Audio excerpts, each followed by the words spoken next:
The last couple of mornings. 5 and 7 too.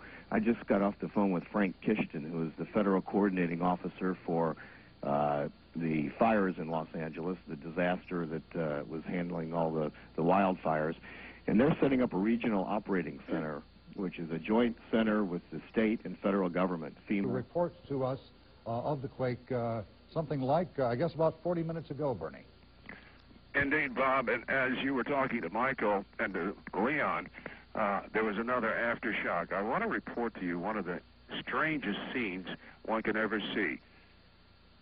5 o'clock in the morning, or whatever time it is right now, in front of Tiffany's in Beverly Hills. Tiffany's is less than 70 yards from my hotel. There are people walking around in white terry cloth robes, obviously fellow residents of this hotel. And on the median strip going down the center of Wilshire Boulevard, you can see people cloaked in white and pajamas and what have you, and they're not about to come back inside this hotel. They're just strolling along the median strip, and they're just standing and looking, and there goes a woman across the street in her terry cloth robe up to Tiffany's. Just San Fernando Road. We've also gotten some reports that that there are some structure fires in the Newhall Saugus area, and that's all we have right now, according to what people are reporting on amateur radio. Fortunately, right now, nobody seems to be requiring any assistance via the radio, but it does seem to be widely felt over a wide area of the area here. Bob, you were on the amateur radio, which is interesting, as soon as the earthquake happened.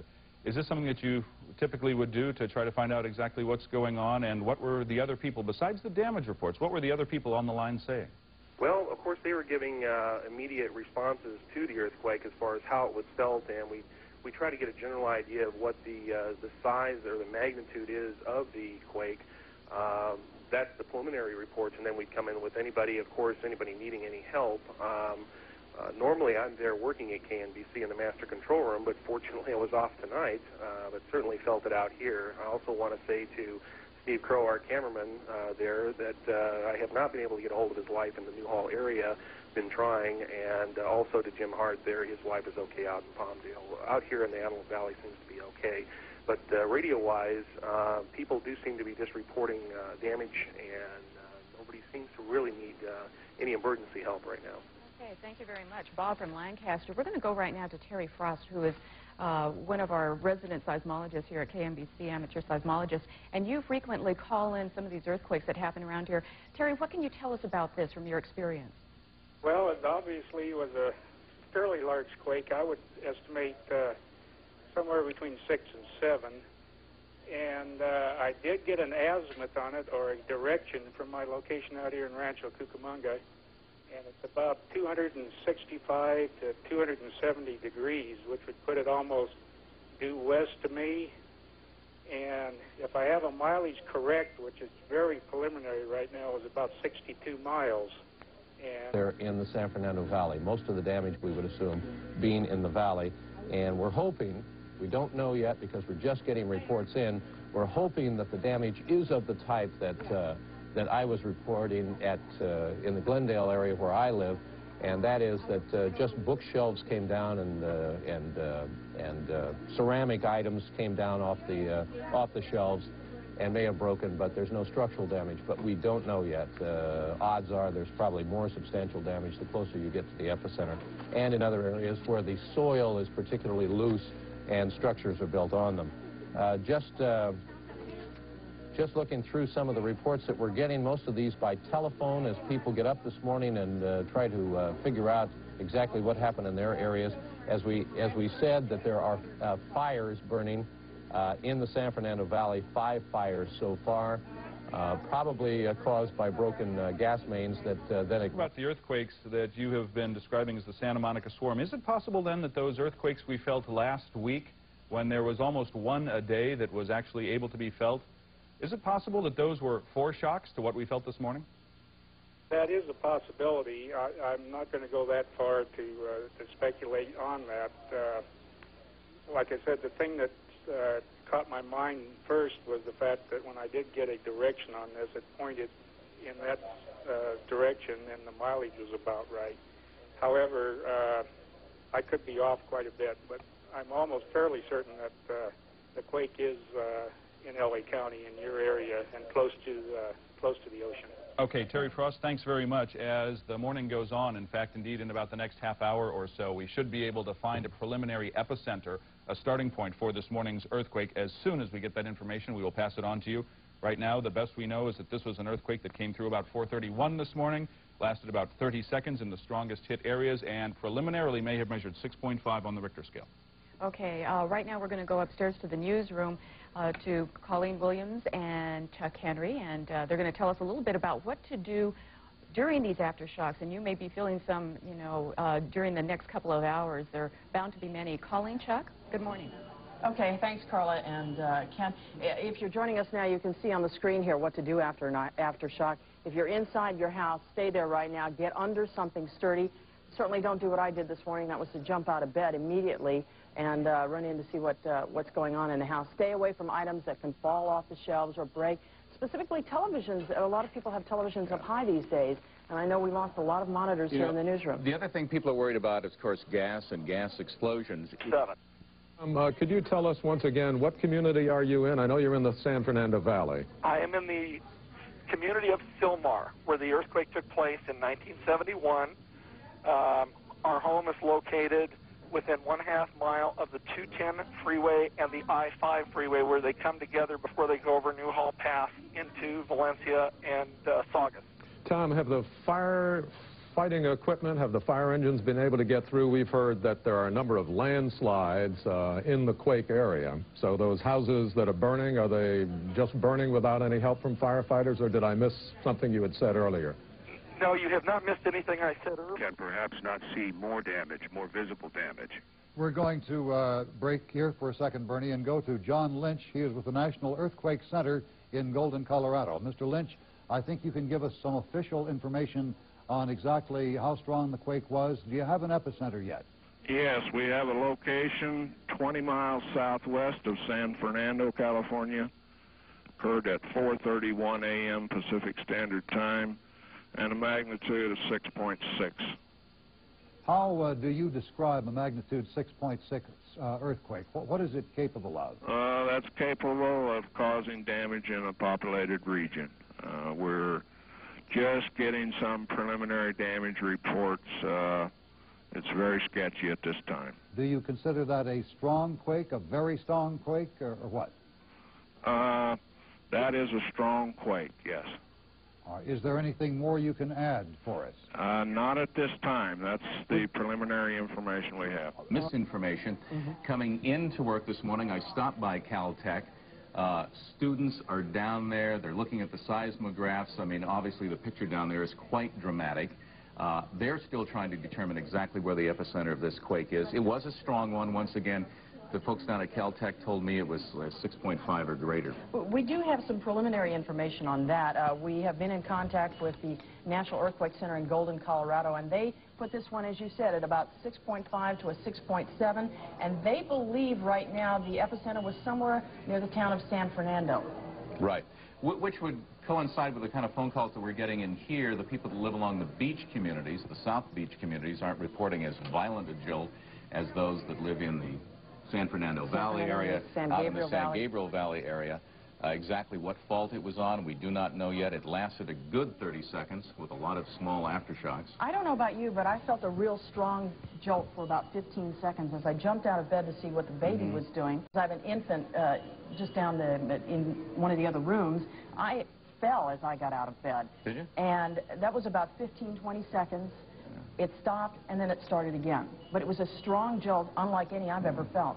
Once again, the key is to remain calm. If there's any information at all, we'll have it here. We're going to pass it on to you.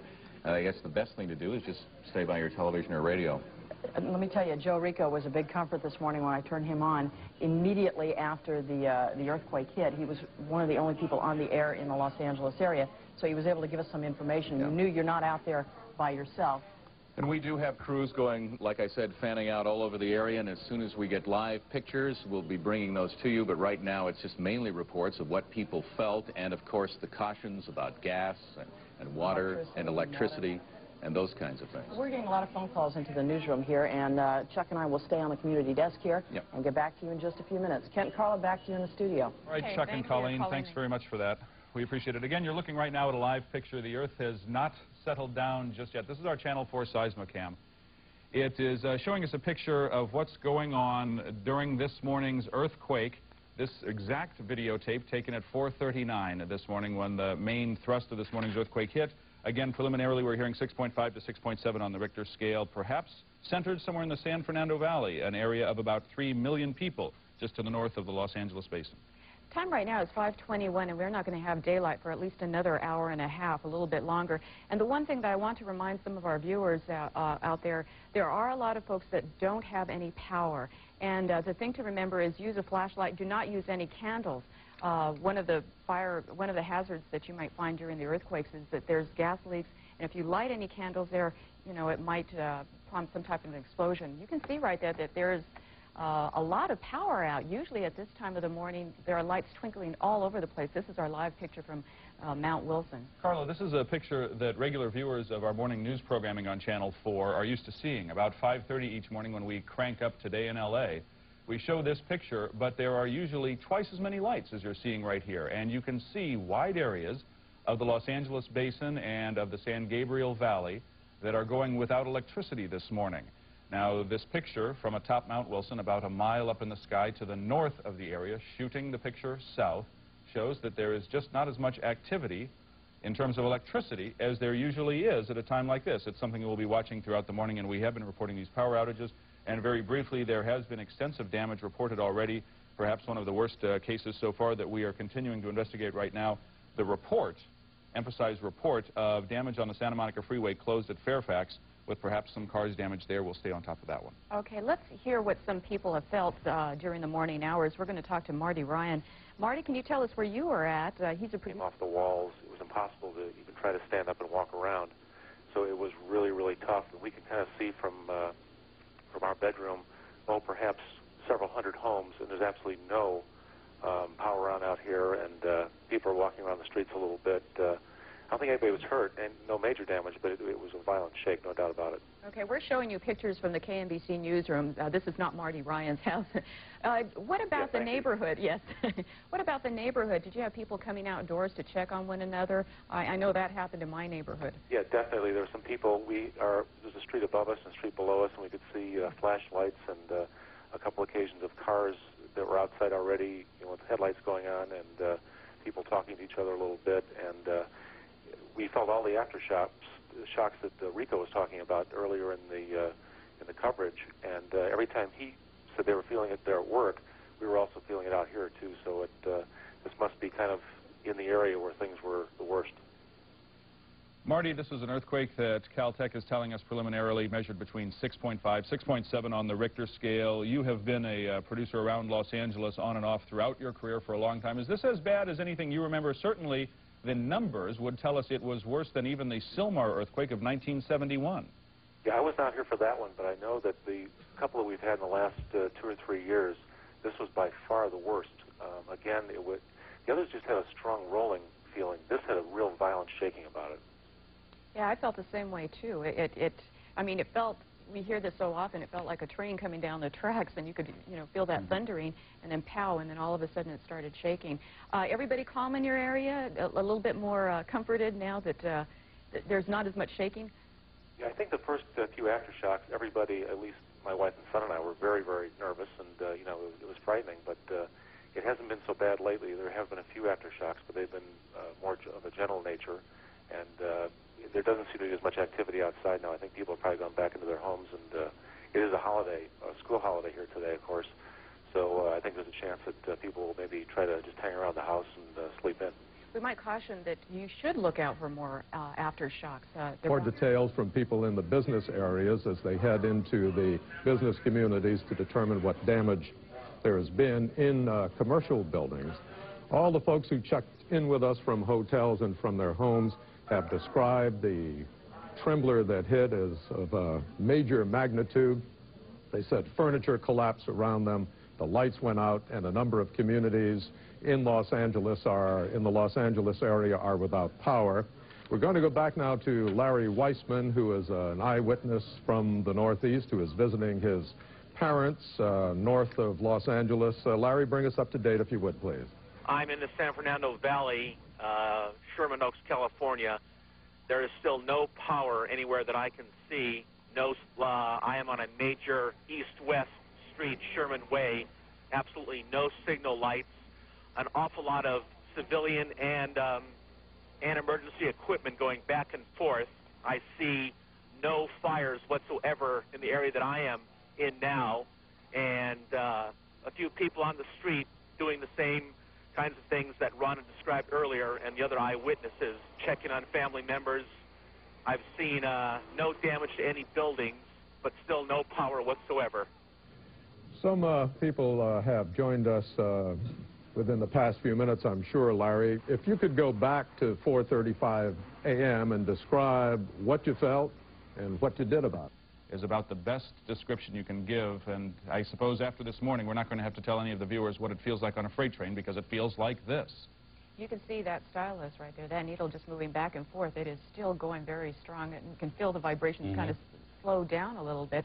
But yes, you have experienced another aftershock. We still don't know the strength of these aftershocks. We do know that the original earthquake that hit at about 5:31 was between a 6.5 and a 6.7, a very strong earthquake. Actually, it's a moderate earthquake, but it can do sizable damage, as we've been hearing about. And Paul, if you want to just run down right now what some of that damage has been, and no doubt there's probably more after this aftershock. Of course, the most important damage, the biggest damage right now is the Santa Monica Freeway itself, as we mentioned. That is closed to Fairfax in both directions. The freeway has buckled. It's the eastbound side that has collapsed down. Now, it has collapsed down far enough so that you cannot drive underneath the freeway itself at Fairfax. Fairfax east and westbound is completely closed. There you see a map now of that Santa Monica Freeway. You're going to have to find an alternate way to go around that. Might get off at La Cienega and take Olympic. But that is going to be a problem for a long time to come. The freeway eastbound side has collapsed far enough down so that you cannot drive under it completely. We have some initial reports that there may have been some cars trapped underneath the freeway itself. That has not as yet been confirmed, but that's going to be quite a problem. Also, a lot of rocks and debris on the Santa Ana Freeway between the Long Beach Freeway and the East LA interchange is going to be bothering your commute if you indeed do choose to come into work this morning. Now, if you're on the freeway and you're driving and you feel an aftershock or an earthquake, they urge you to pull off to the side if you can, and please stay away from the underpasses. Get out of the underpasses. A lot of fire hydrants have been broken around the city. West L.A., Hollywood area, parts of the San Fernando Valley reporting blackouts as well. A lot of debris on a lot of the freeways this morning, so might be a good idea just stay where you are for a while. Okay, Paul, can you talk or find out for us if there have been any road closures maybe on the Pacific Coast Highway or in some of those canyons? Since we had those fires, there's a lot of loose ground up there, and especially with the rains that we had back in November, there are a lot of people that are kind of worried about that area as well. I imagine a lot of those roads, there's going to be a lot of rock slides and so on in those areas, so I'll go check that. Also, when these things happen, we all know that the fire departments go on what's known as emergency status. If you are driving past a fire department this morning, a fire station, you will see the trucks moved from inside the garages outside. That's so the trucks can be ready to roll and not be bothered by damage in case there is another aftershock. Good morning, everyone. You are watching KRON TV News Center 4. If you're just waking up, a strong earthquake hit Los Angeles 1 hour ago exactly at about 4:31, estimated to be a 6.5 or a 6.6. Aftershocks have been coming, especially within the last 3 minutes. One is happening right now.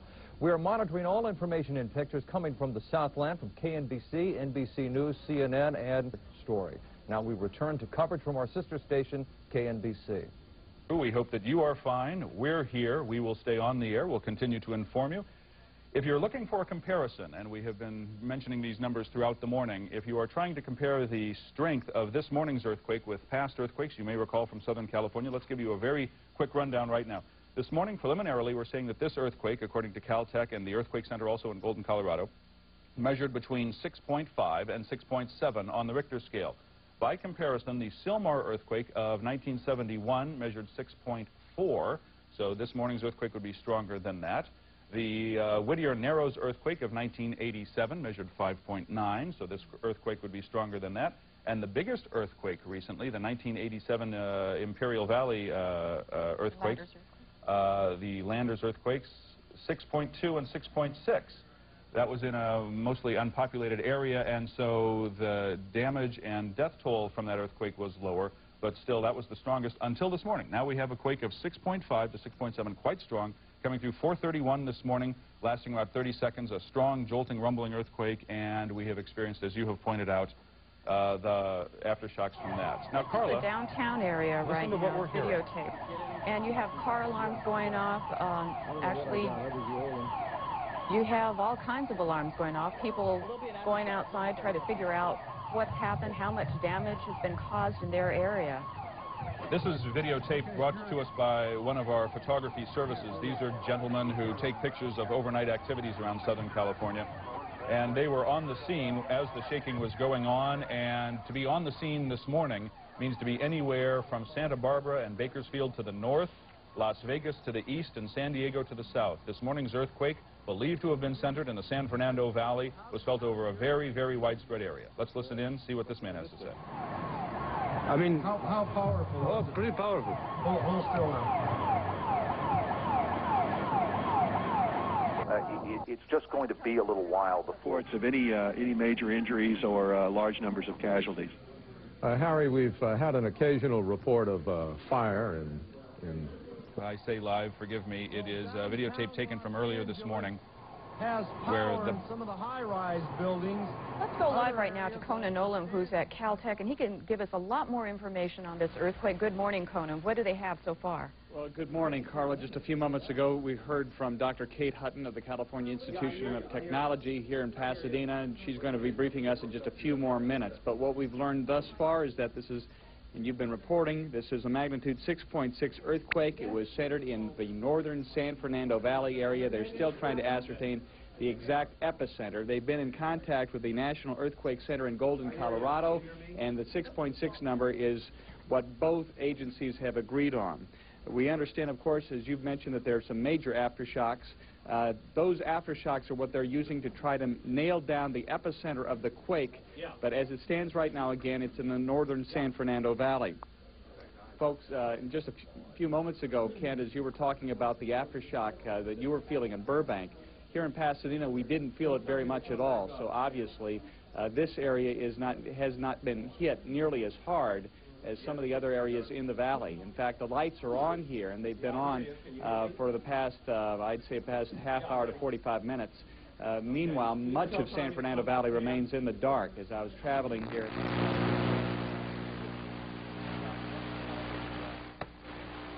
Unfortunately, we're having some problems with that audio, and we have a couple of gremlins ourselves during these earthquakes. We will get back to Conan in a while. But we do have other people out in the field. Gremlins is the case, by the way, Carla. We've been showing videotape all morning long of the things that have fallen off the shelves here at Channel 4. We have a bank of monitors, of 20 television monitors, only 4 of which are standing right now. Others fell down onto desks where, had this been the height of the news day or the normal business hour, you have to imagine people would have been injured. This is what it looks like in Channel 4's hallways right now. Some of these tapes stacked there typically, but I'll tell you one thing, we do not store boxes on their sides as you're seeing in these pictures. It has just been a mess all around Southern California. Here's a desk area from one of our writers, and you can just tell that what we have here in our studio is probably somewhat similar to what you have had in your own home if you have but looked around on the walls or in the medicine cabinets, because things have come out of everywhere to come off of the wall. It was right now 6.6. We're trying to find out where the epicenter was. That's still a question mark in San Fernando Valley. The other thing we ask at this time, how much damage? We know there has been some damage. You probably see some minor damage in your house. There has been some major damage. We can tell you about problems on the I-10 freeway, the Santa Monica freeway at Fairfax. The other thing we usually ask is injuries. At this point, we have no reports of injuries, but it is still too early to tell. That takes a while to compile. During KNX. And Tricia, do you have any information about some of the problems on the freeways up there? Can you hear me, Tricia? I'm not sure we're going to be able to get to her. We'll let you know as soon as we have contact with her. Our reporter, Joe Avalar, is at Caltech right now. I spoke to him on the phone. What's it been like in your area? Phil Schuman, if you're with us, say good morning. All right, we have lost Phil. We'll try to get back to him in a little while. Meanwhile, we want to go back to Conan Nolan at Caltech. We had a bit of an audio problem before. We ask your forbearance because on mornings like this, as Carla points out, technical gremlins do creep into the works. Right now, Channel 4 is operating off of emergency generator power. Conan at Caltech in Pasadena, what's the latest word? Well, Ken, as I was saying before we had audio problems, 6.6 on the Richter scale, that is figures that have been married up between here at Caltech and also the earthquake center in Golden, Colorado. They're still trying to ascertain the exact epicenter of this earthquake, but we're told it's in northern San Fernando. They're reluctant to say the city of San Fernando because in the past there have been problems where they've given an epicenter that was incorrect, but right now they're just saying the northern San Fernando Valley. The last major earthquake, of course, here was in 1971 on February 9th. That was a 6.5, the famous San Fernando earthquake, which caused a tremendous amount of damage in that area. We don't have any reports of that kind of damage in this earthquake, which says something for the seismic retrofitting that much of the city went through over the past 20 years. But for the most part, we understand that, as you've been reporting, there are blackouts throughout the San Fernando Valley. On our way to Pasadena here, much of the valley was blacked out. In fact, there was part of the overpass of the Highway 2 in Glendale that some concrete had come down onto the roadway. For the most part, though, they tell us that they're getting very close to an epicenter. I want to show you right now, if we can. This is what the seismograph here at Caltech measured. This is the very beginning of the earthquake, and as it progressed, and you could probably get the same reading from the Channel 4 News seismograph.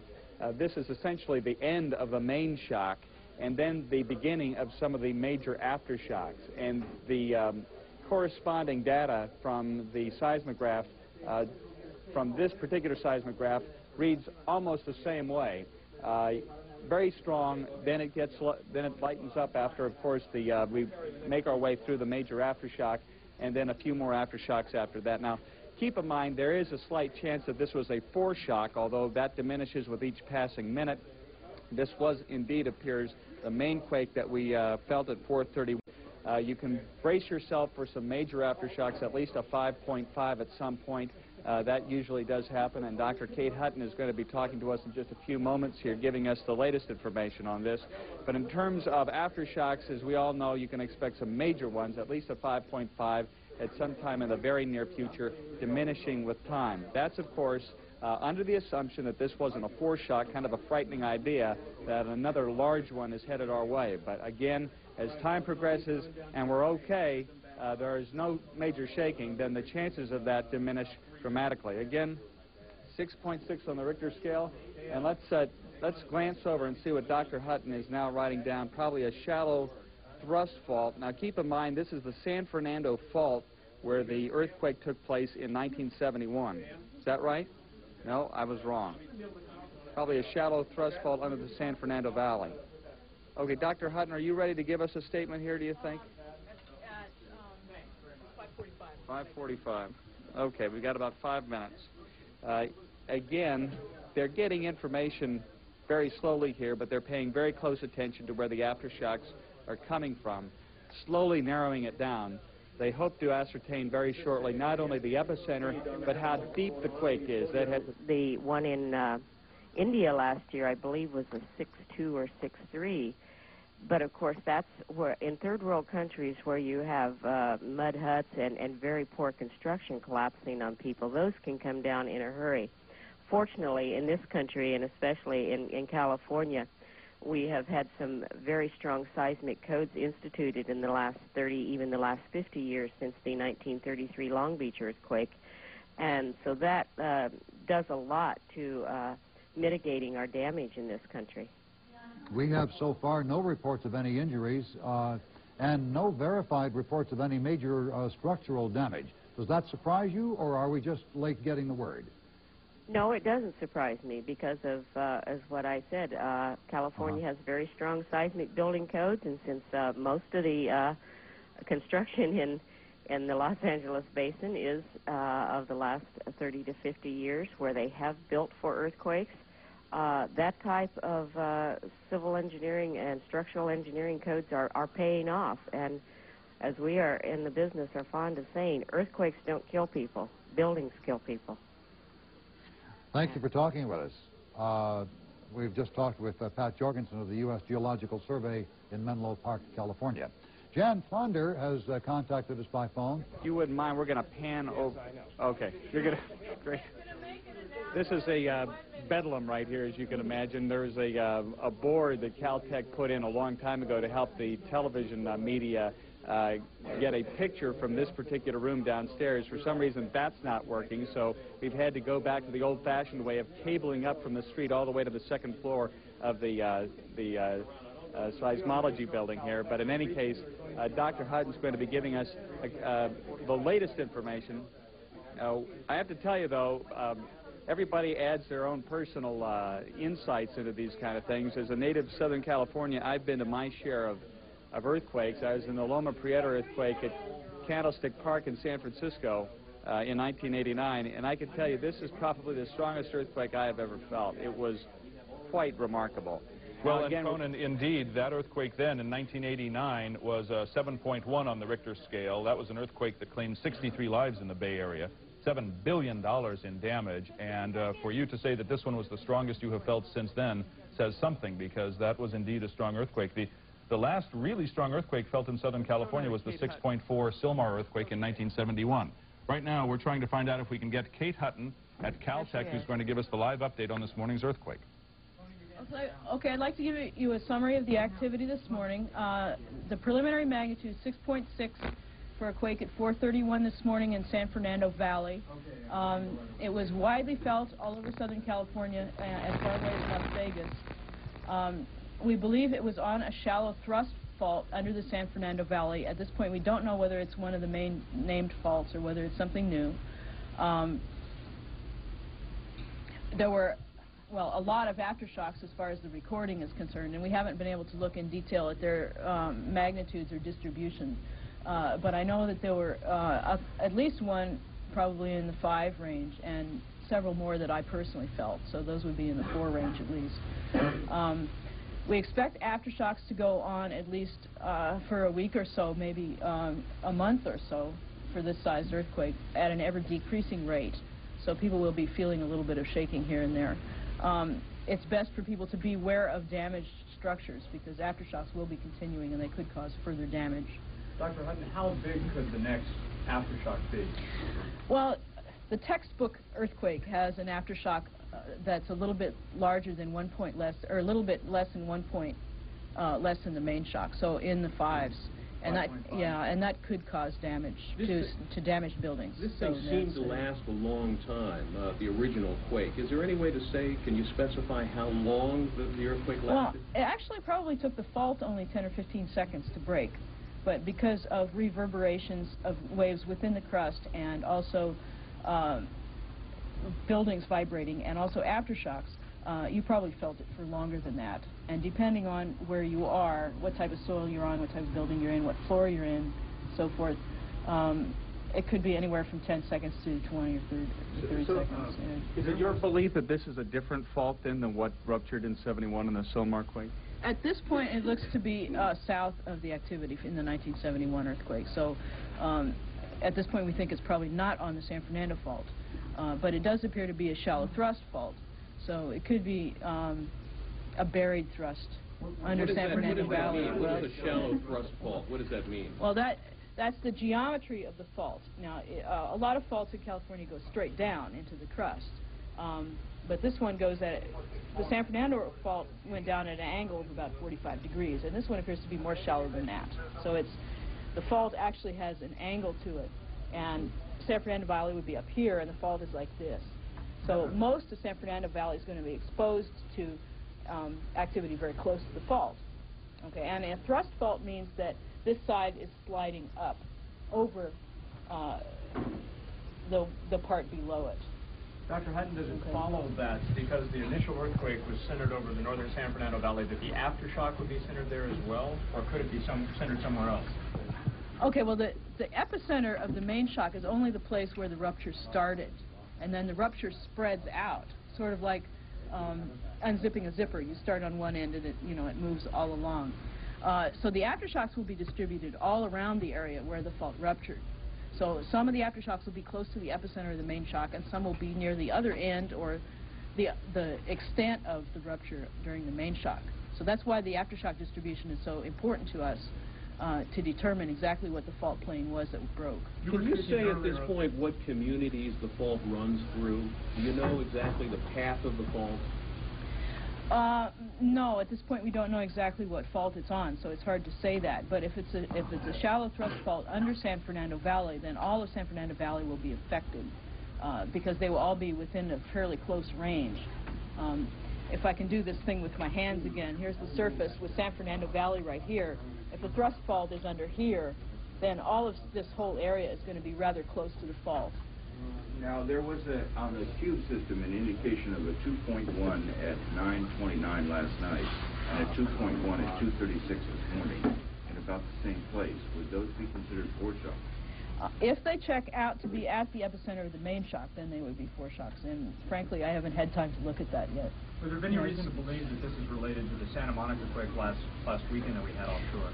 That's another thing that we would have to look at before we could say one way or the other. I wouldn't want to rule out the possibility that there's some kind of physical relationship because they were close in location. But on the other hand, statistically speaking, we have of the 3 size going on all the time. So anytime you have a magnitude 6.5 earthquake, you can look in the week before and find 3s. So statistically, that may be very hard to prove. But it's safe to say they were not on the same fault. One was in Santa Monica. They don't appear to be on the same fault. That's true. This is probably not a foreshock in itself, right?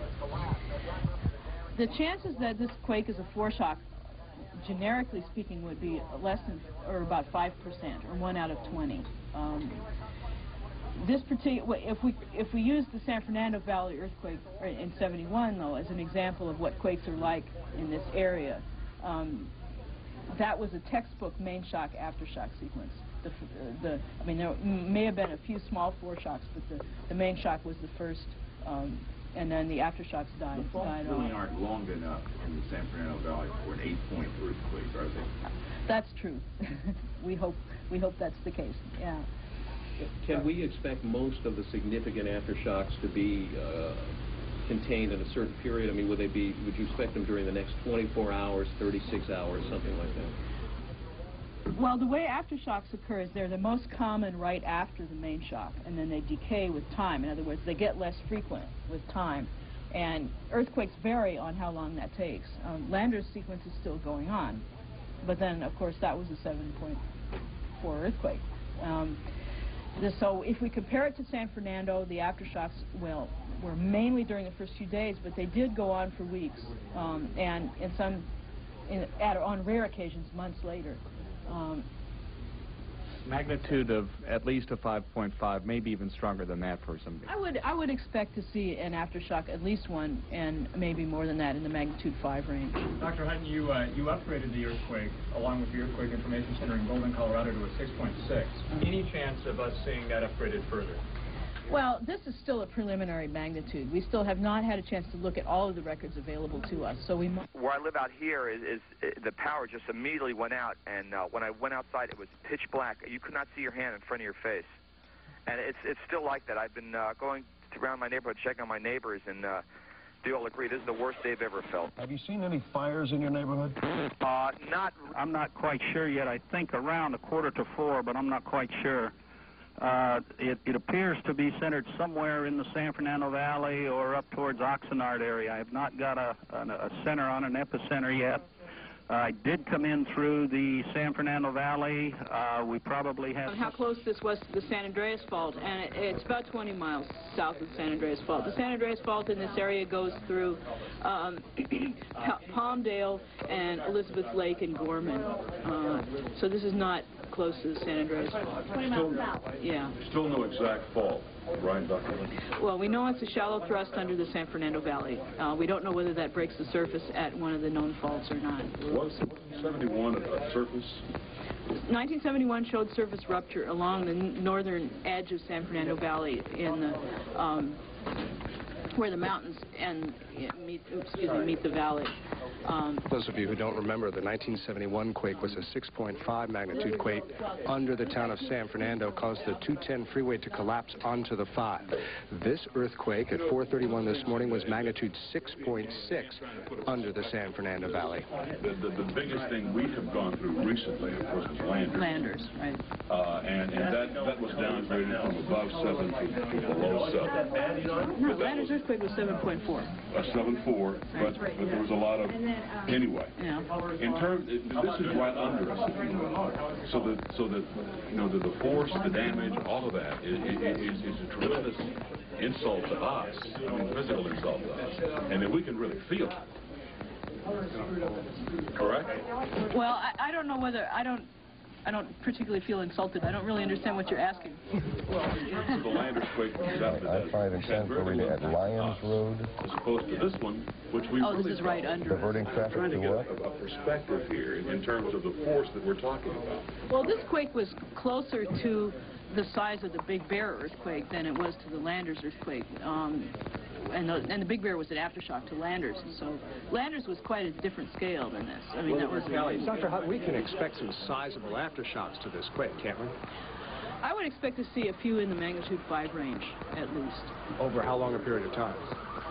Well, that remains to be seen, but if we compare it to San Fernando earthquake, there were 5s during the weeks later, although most of the activity was in the first.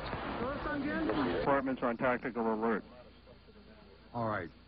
Mayor Richard Reardon, is the chief still available, Mr. Mayor? Yes, I'll put him on. Thank you very much for allowing us to communicate to the people. Well, Here, thank I'll put you, the Mayor Chief Johnson on. Chief Anthony again. Hi, Chief. We're getting video now from KCAL. I can't. Could you speak up? Yes. Do you hear me now? Do you hear me now?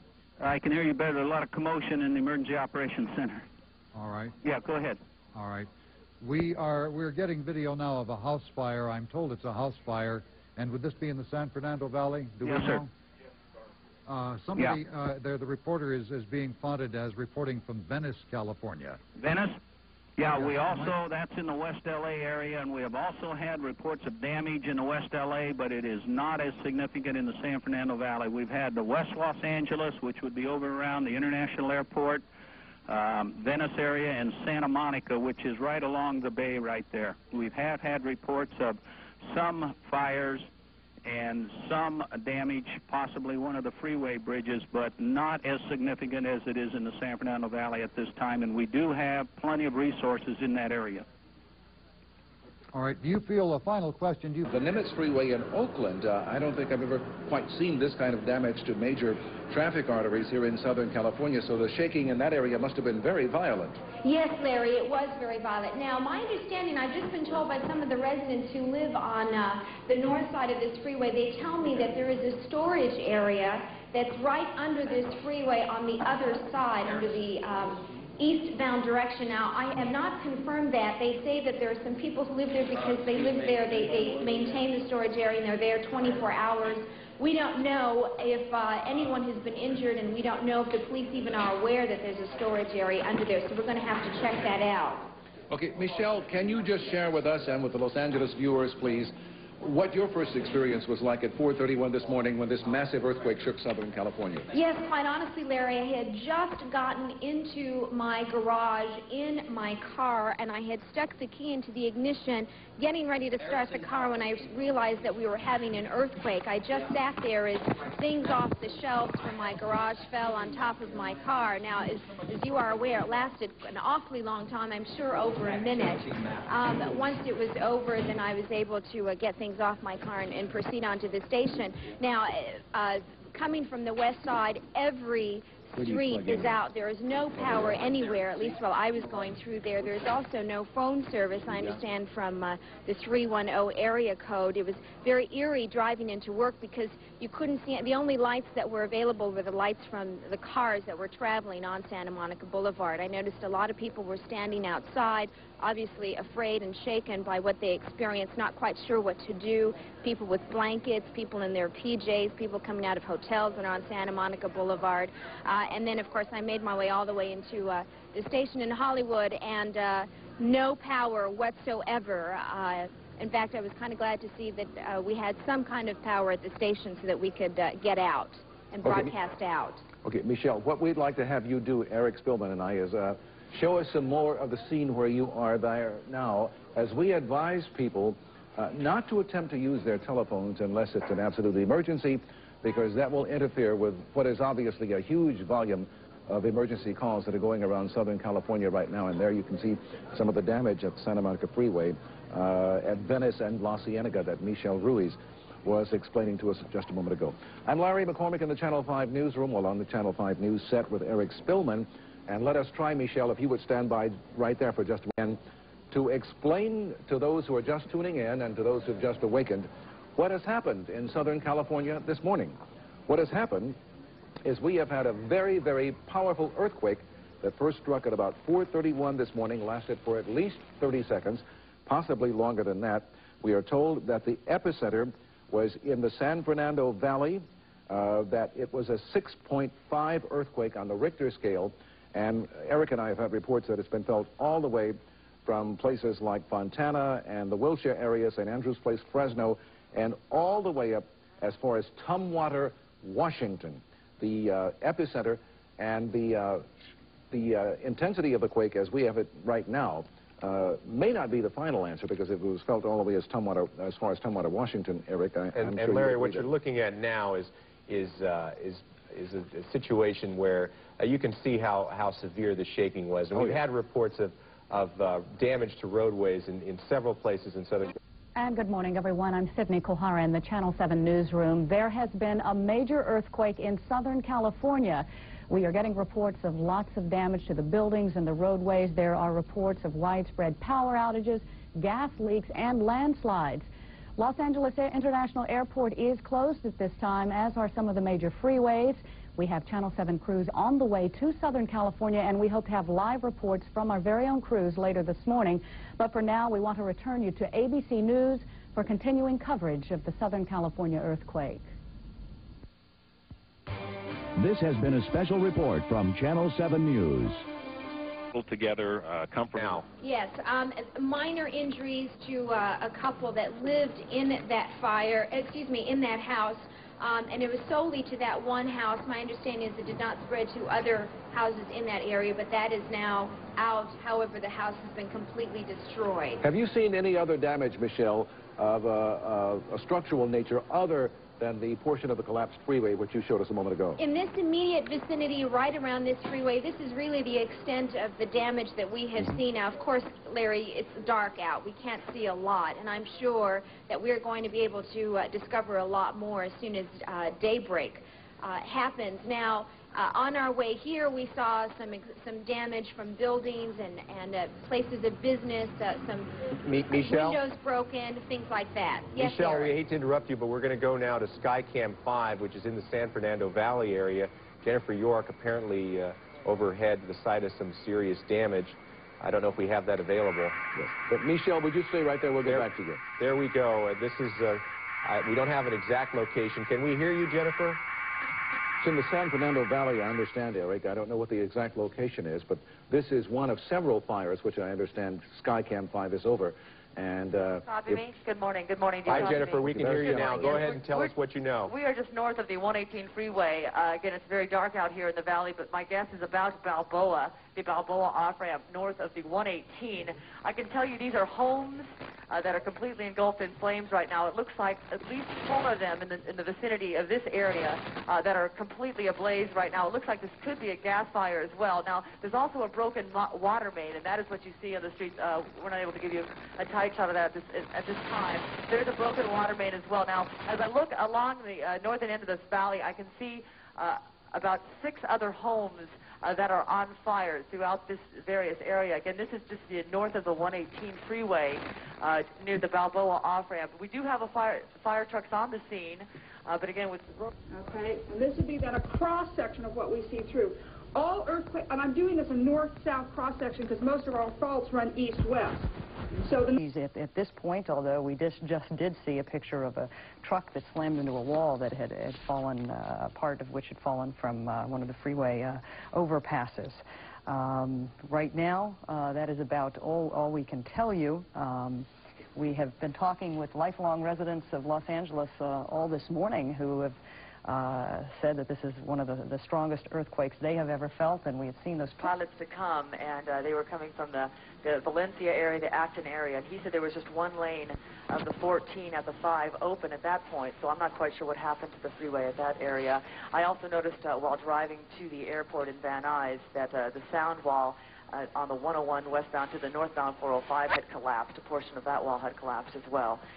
Again, we're just north of the 118 freeway. My best guess is near Balboa. Most of the lights throughout the valley are off, and this fire has burned at least 4 or perhaps now 5 homes. We do have the fire department on the scene, and there is a broken water main which is causing quite a bit of water throughout these surface streets right around the 118, I believe, Balboa off-ramp. I'm wondering if there's any way we can get a view of the whole valley. Can you see a number of fires there as you pull out? Yes, I do. We were watching we could see just lights flashing as if lightning was hitting the valley, and those were, of course, the transformers blowing up. Again, as I just look around, I can see at least 4 homes to the south of us and at least 4 or 5 on the hill to the north of us, up near the 210 freeway that are... You're getting a little breakup from you here, Jennifer. When you got to Van Nuys Airport, was there any obvious structural damage at the airport, if you can hear me, Jennifer? No, we didn't have any damage per se. They had been working on the building next to us, and some of the glass that had been taken off the windows and it was replaced. The older glass had shattered, and that was... Okay, we're losing Skycam's picture. Jennifer, if you would stand by. We're looking at pictures from where Michelle Ruiz is, which is on the Santa Monica Freeway near La Cienega, and this is the site of a major freeway collapse, and we've seen how the whole entire freeway is buckled in that area. I guess it would be advisable to tell people that they shouldn't use the freeways, particularly those areas of the freeways which have overpasses or underpasses, unless it's absolutely necessary, because that's an obvious area of great danger. Yeah. We've heard that several freeways are closed, in fact, because of damage. And there we're looking at the fire in the San Fernando Valley, the area that The Landers earthquake a year and a half ago lasted longer because it was a 7.3 and it lasted for 35 seconds. This we seem to have about 10 seconds of strong ground motion. We have more damage in Los Angeles because we're right underneath it, especially the San Fernando Valley, but this is going to be rupturing towards West LA. And so that also tends to focus the energy a little bit. There were several quakes right near the main shock, right? Because this thing did continue jolting for more than 10. They're aftershocks, sure. Right. And we don't have a good handle on the aftershocks. In terms of definition, we say that the size of the feeling of the earthquake is proportional to the length of the fault. Then does that mean that this is as big an earthquake as we can expect from that fault? No. Or is that fault hundreds of miles long and capable of something else? There are faults in Los Angeles capable of more than one. Good morning again. I'm Jeffrey Schaub. We're continuing our coverage of the earthquake in Los Angeles now. We're going to do as we do in these stories. We're going to switch back and forth to the most recent, most latest information. And right now we're going to join CNN and KTLA for their live coverage of the earthquake. KTLA News is marshaling its forces to bring you as complete a report as we can. I'm Larry McCormick from the KTLA News Center with Eric Spillman. Sunrise is at 6:58 this morning, Eric, and it probably will be then before we can get a complete picture of just what damage has been done. Yeah, absolutely. At this point, beyond that... Add quickly that the report that the Santa Monica Freeway was closed is confirmed. Apparently, there was a major collapse at the intersection of La Cienega. That's an elevated portion of the freeway there. And we've seen some pictures coming in just a short while ago, which shows what appears to be some very serious damage there. As you reported before, there are lots of fires. It looks like large ones throughout the Los Angeles area, in Santa Monica, throughout the San Fernando Valley. And once again, there are reports of some collapsing buildings, portions of buildings collapsing in and around the Hollywood area. And Ron, it's obvious from the picture I now see that you're operating under emergency power with a couple of flashlights, am I correct? Absolutely. Flashlights, candles, and some emergency lights. Our affiliate KABC, Ron. House fires, there have been some transformers that have exploded, creating some fires, and again, we said we are talking about some house fires. The 10 freeway in Los Angeles, some areas have apparently been buckled, and certain sections of that freeway have been closed. LAX airport has been closed. Again, sporadic fires. We were told that at least 2 buildings in the downtown West Los Angeles area had collapsed because of this earthquake. Again, we're looking at a live picture from a fire now at Laurel, and here we go. Laurel and San Fernando. This is in the town of San Fernando, very close to the epicenter. Also, we understand on the 14 freeway, it's closed. At the Golden State Freeway, the overpass has collapsed there. Now, Paul Johnson handed this to me. We are getting reports there are 3 vehicles trapped in that area. We're trying to get more information on that as well. Also, we talked about the Santa Monica Freeway, the 10 freeway being closed at Fairfax on the eastbound side. Also, we understand now it's collapsed so far, it's buckled so far, you can't drive underneath the freeway. What's going on? How are things at home? Just basically, this is about like this, you know. Everybody's, you know, outside, you know, waiting for, you know, aftershocks or something. You know, that's about it. Thank you for talking with us. Now, as you can see, residents are just standing here outside, and we have seen a lot of that this morning. I have been able to confirm from the CHP here that so far they are not aware of any damages from people who are actually traveling on the freeway at the time this earthquake took place. There are no cars trapped above there.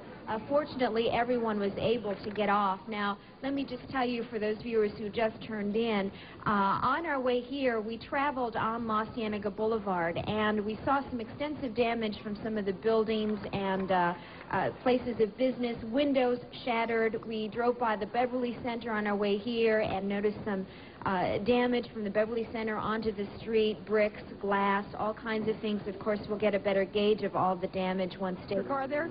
Yeah, it's behind the point, but the ground is cracked open. There's gas flowing out of the ground. Well, were you driving to work when it happened? Oh, no, we just tried to bail out of the house. Our house is probably lit up right by now, I don't know. And so you were driving out trying to get away, and what happened? The street just opened up? The cracks started appearing, and then gas started flaming up, and there, in the beginning it was just like fumes, and then it just exploded. Do you know if anybody's been hurt?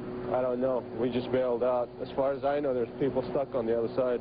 Yeah, the problem here is that we can't get any farther north, and the emergency crews are having problems getting up north on Balboa, too, because the water is just flowing down here. As you can see, just a huge raging river right now, and you can see a lot of the residents are standing in front of their properties here just looking out. Well, also what we can't send over the air is the fact that the smell here is just tremendous. There's just a horrible smell of gas right now, and we're all a little bit concerned because there's a gas station right here within just a few yards of where we're standing.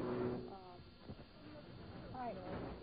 Linda, can you hear us? Yes. Now, can you describe the area that you're in? Is this a residential area? Is it businesses? You said there's a gas station nearby. Are there homes on those streets? Tell us what's there. It's primarily a residential area. Balboa is, as you know, mostly business, and Rinaldi, too.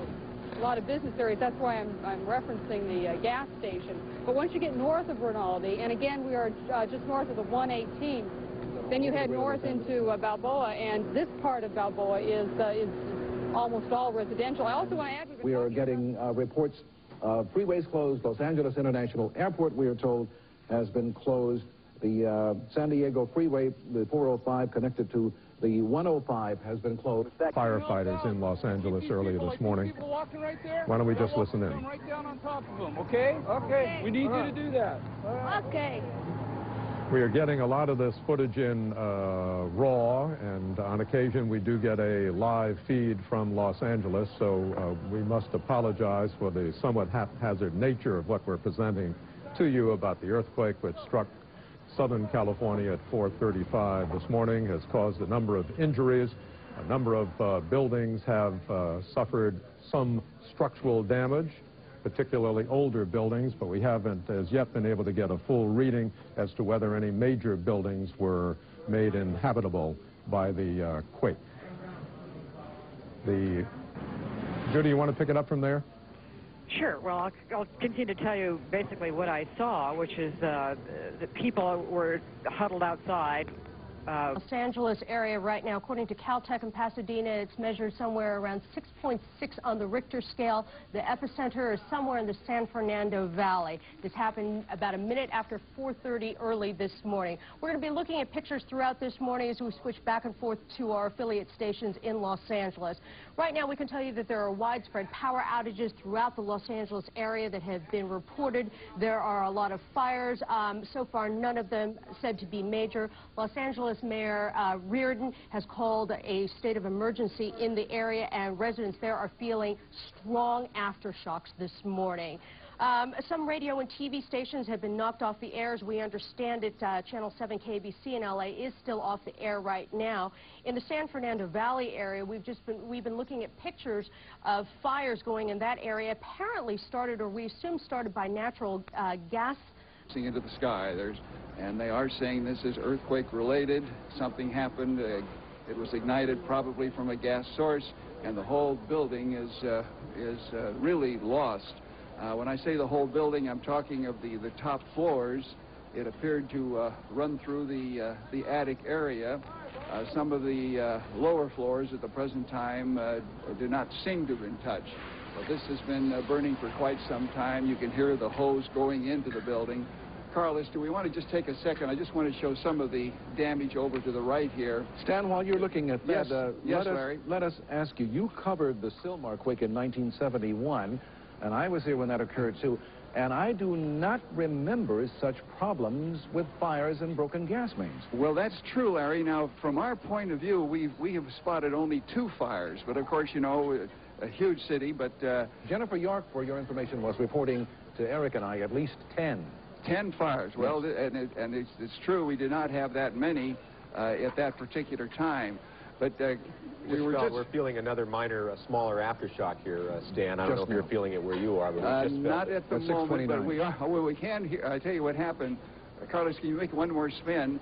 We could this building here. We can hear some of the glass that is following, but here along the street, all of the plates of this type.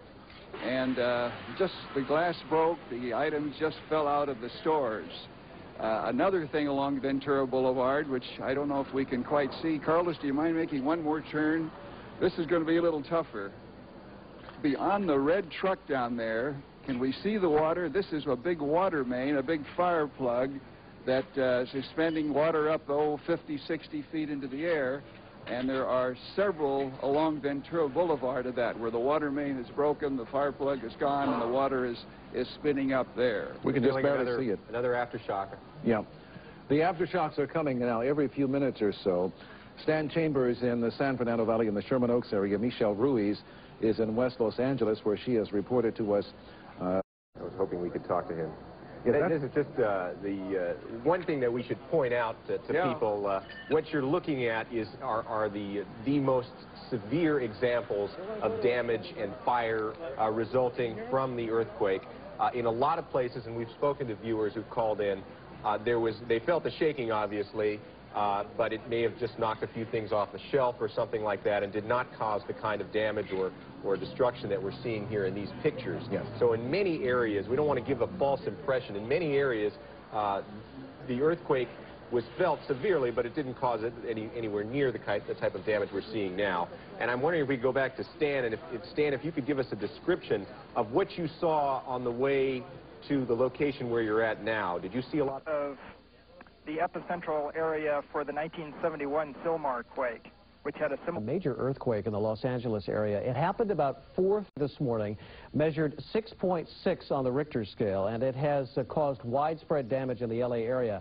You are looking at live pictures from Channel 2, KCBS in Los Angeles. They've been reporting on sporadic fires and other kinds of damage, flooding from fire hydrants and that kind of activity. I want to tell you just a couple of things. LAX, Los Angeles International Airport, is shut down. Several freeways have been closed either due to damage or so that Caltrans and other authorities can check them out. That includes parts of 405, Interstate 5, and the Santa Monica Freeway.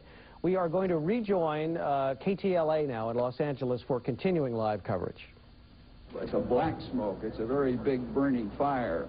Okay, Stan, we're going to have to break in if we could right now. You stand by there.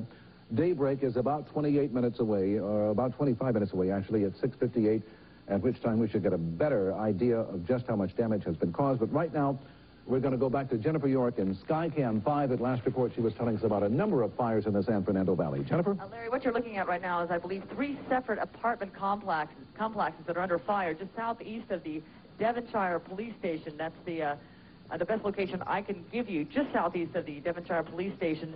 These appear to be 3 separate apartment complexes. Fire department is on the scene here, but this is just one of many fires as I look out north to me of the throughout the San Fernando Valley.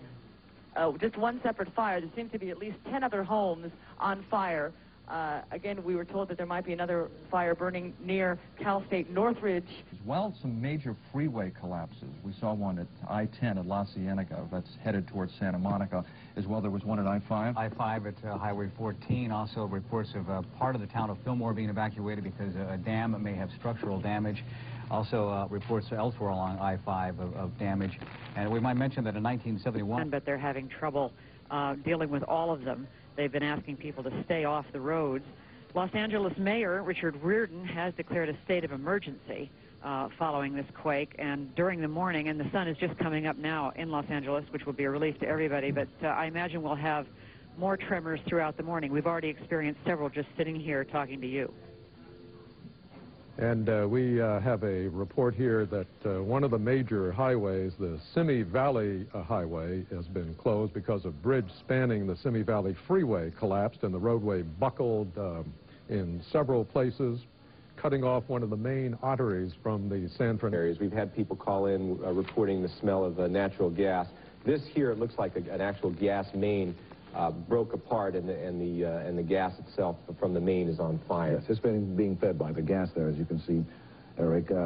Also, I think we should point out to people who may or may not have had travel plans that at last report, Van Nuys Airport was closed, LAX was closed. We don't know whether that was closed because of damage or because of the possibility of some damage, but be advised that LAX and the Burbank Airport are also closed. We have had, as Eric mentioned a moment ago, at least 10 aftershocks.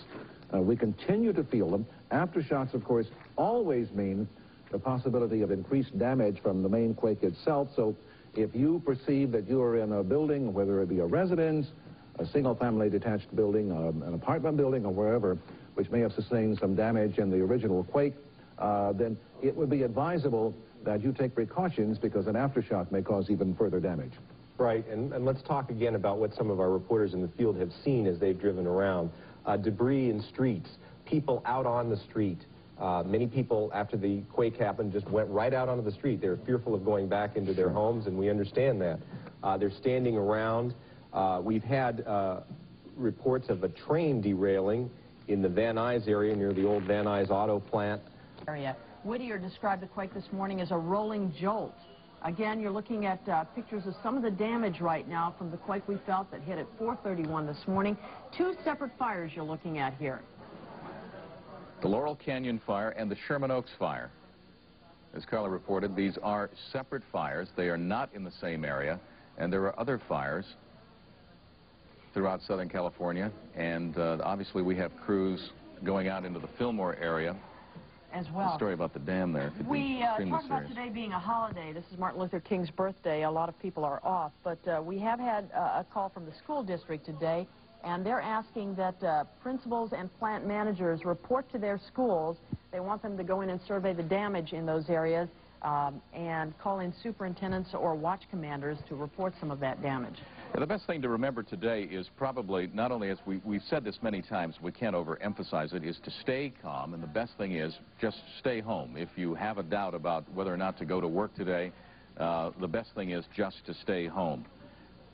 The Burbank Police Department has reported that it has had several calls this morning, people trapped in their homes. The fire department apparently responded to one call of a woman who was trapped underneath her bed. Again, there's a lot of damage in the area. A lot of people are trying to phone out. The best thing to do if you can is to stay home and stay off the phone. Newsroom.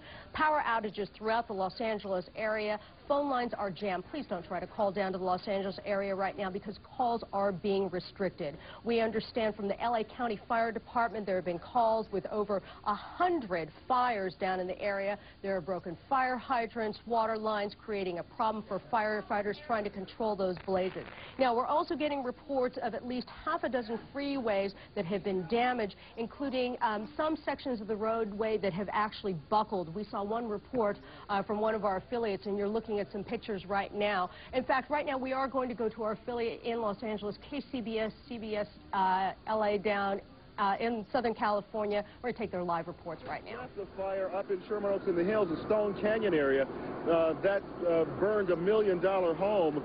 We have pictures of that we'll try to get back to you a little bit later. We're in an area where we couldn't get a signal out, but we just watched the family's whole life virtually wiped out in front of them. A tragic situation. That was a huge, huge fire at the end of a block up in the mountains. But as far as this area, this commercial area, this is the only fire that we can see here. But there are all kinds of damage being inflicted on the businesses all up and down this block, and people are out here trying to assess the damage right now. I assume the street areas are closed off to traffic, although we did see some cars go in back of you.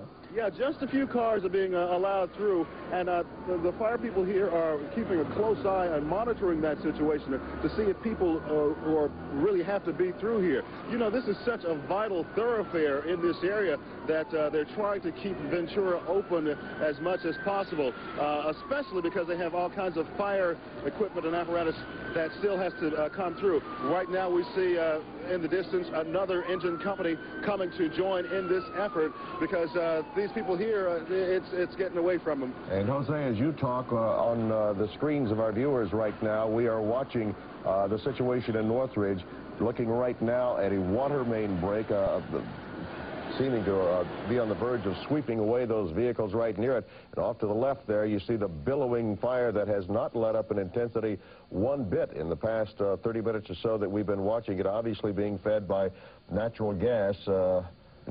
Although it was interesting because Linda Moore said that the water main break there possibly was helping the firefighters keep this situation in control from spreading. You know what we need to do right now, Linda? We want to get some perspective as best we can. Let's see if we can get a shot from Chopper 2. And there it is. Good. We're looking down, I think now, on this situation where... Or even more that she told us before, burning in the San Fernando Valley. Jennifer? Well, Larry, we're just flying southeast of the 210-5 interchange. What you're looking at is a mobile home park, one of two that are burning in this vicinity here. We'll try and show you both of them. Again, we're just southeast of the 210-5 interchange. I also noticed that the northbound 5 is completely shut down. This is near Roxford. So the Interstate 5 is completely shut down at Roxford. You cannot go north up to the 210. Again, this is just one mobile home park, which we noticed also in the Laguna fire that they're very susceptible to burn because of their propane tanks that are along the side of each mobile home. This is one. Let's see if we can go ahead and, I don't know if we're able to show you the other one as well. This is burning just a little north of us. Again, this is just between the 210 and the 5. We'll pan over and show you this other mobile home park that is burning as well. I don't see a lot of... This is Frank Somerville talking again. We are getting reports now from the mayor of Los Angeles, Richard Reardon, that there is at least one death being reported. Apparently it happened on one of the freeways in Southern California. Again, one death so far as a result of the earthquake this morning. Now let's go back to KTLA Live. Show you now the other fires I was mentioning. When we were over the fire near the 118 and Balboa Boulevard, I had looked to the north and seen homes burning on the hill, and that's what we're about to show you. This is just north of the 210 freeway, which is just a little east of the 5 interchange. We're going to show you at least, looks like about 7 homes now burning on this hillside as well. It looks as if they have not shut down this freeway yet. This is the 210 freeway, just to the east of the 210-5 interchange. Jennifer, while we continue to look at the pictures you're showing us here from the valley, the first report of an earthquake-related fatality comes from Los Angeles Mayor Richard Reardon, who says one person has died as a result of the quake, and this person apparently died on a freeway, and we don't know exactly where this was or what the circumstances were relating to this one fatality, but the first earthquake-reported death coming from Mayor Reardon. We'll try and get some more details. We were just saying a moment ago that we felt fortunate there were no reports of injuries or of fatalities, but now there is one. By the way, if you have an emergency, we should pass along the information that the number for the American Red Cross, should you need them, is area code 213-739-4507. And it's my understanding, Eric, that we're going to try to get in touch with Mayor Reardon and get the message and try to broadcast it to our viewers that he gave to CNN a moment ago. These pictures that you're looking at, this is just one of several fires that are burning in the San Fernando Valley. The estimate that we have is that there are as many as 40 homes reported burning in Sylmar. There is a fire. An entire home. When this hit, you know, there could very well be some people inside. Bob, that would be my guess that there are. We see two people down there on what looked to be what's left of the driveway. You see the car is tumbled down with it there, and they keep waving at you up there in the helicopter. Tragically, probably thinking you're a rescue helicopter. Those people apparently need some help down there. They do, and the only help they're going to get is going to be from volunteers. I want you to look at another area here where another rear portion of a home collapsed. Now, I think we need to, the fire department, we've been monitoring at least 200 fire department and police department frequencies throughout the county. And L.A. City is stretched beyond limits. No additional resources could be sent. Now, what I'm going to do here, and stay with me, is we're going to get an address here. And if you're in the area and you can help, if you've got any emergency medical training, or if you're fire department personnel, let me give you the address here. Let me see if we can get a street location. Look for street signs here. In the hills above Sherman Oaks, you can see a fire in the distance. There are about 9 fires burning. Hang on. Where's the street sign? Unbelievable pictures from Los Angeles. There is looting reported in parts of Los Angeles. Los Angeles International Airport has been shut down as a precaution. The word from seismologist there. We're going to get a rundown here, Laura, here at the University of California on what this quake did in terms of the geology in Southern California. With me now is Mike Pasianos, who's a seismologist here at the University of California. A 6.6 quake this morning. Any change in that number right now? Nope, 6.6 is the latest. Originally, we had a higher magnitude up here, but as soon as we got all the information in, 6.6 is our magnitude. Okay, let's take a look here. You have a computer that can show us where this quake hit. Now, we're looking at Southern California. The red lines that you see on the screen are the freeways. This is Interstate 5 running through Southern California here through the Valencia Magic Mountain area and then dropping into the San Fernando. Leave it there and have to wait till dawn to get a ride. Let's brief you on the status and after effects of the California earthquake as it has evolved in the not quite 2.5 hours since the quake hits, just after 4:30 a.m. Pacific time, 7:30 Eastern time this morning. The quake measured 6.6 by most of the seismological estimates we're getting on the Richter scale. It hit, as we said, at 4:31 Pacific time. It was still dark, still is. I'm sure they're going to find all the goods are on the floor. At my house, I live on the top floor of a high-rise building, which of course gets the full sway. There's nothing left on the shelves. There's nothing left standing, as a matter of fact. When I left, I had to crawl over broken furniture and broken glass to get to the door and then have a neighbor help me open the door to get out. I'm sure a lot of people are facing the same situation all over town. Judy, the sun is, as we see here in New York, just beginning to come up in Los Angeles. Excuse me, and you mentioned the problem along the freeways, and the mayor, excuse me, the mayor of Los Angeles has reported the first fatality. Yeah. He said it occurred on a freeway. He didn't say where or what caused it. You also were mentioning a number of communities up and down the West Coast have been affected. Yes, to interrupt you, Mary Reardon has just told us that that fatality occurred on the freeway, and I don't know exactly the circumstances, but there are 3 freeways that sustained serious structural damage. And 6 earthquake that hit about 4:30 this morning.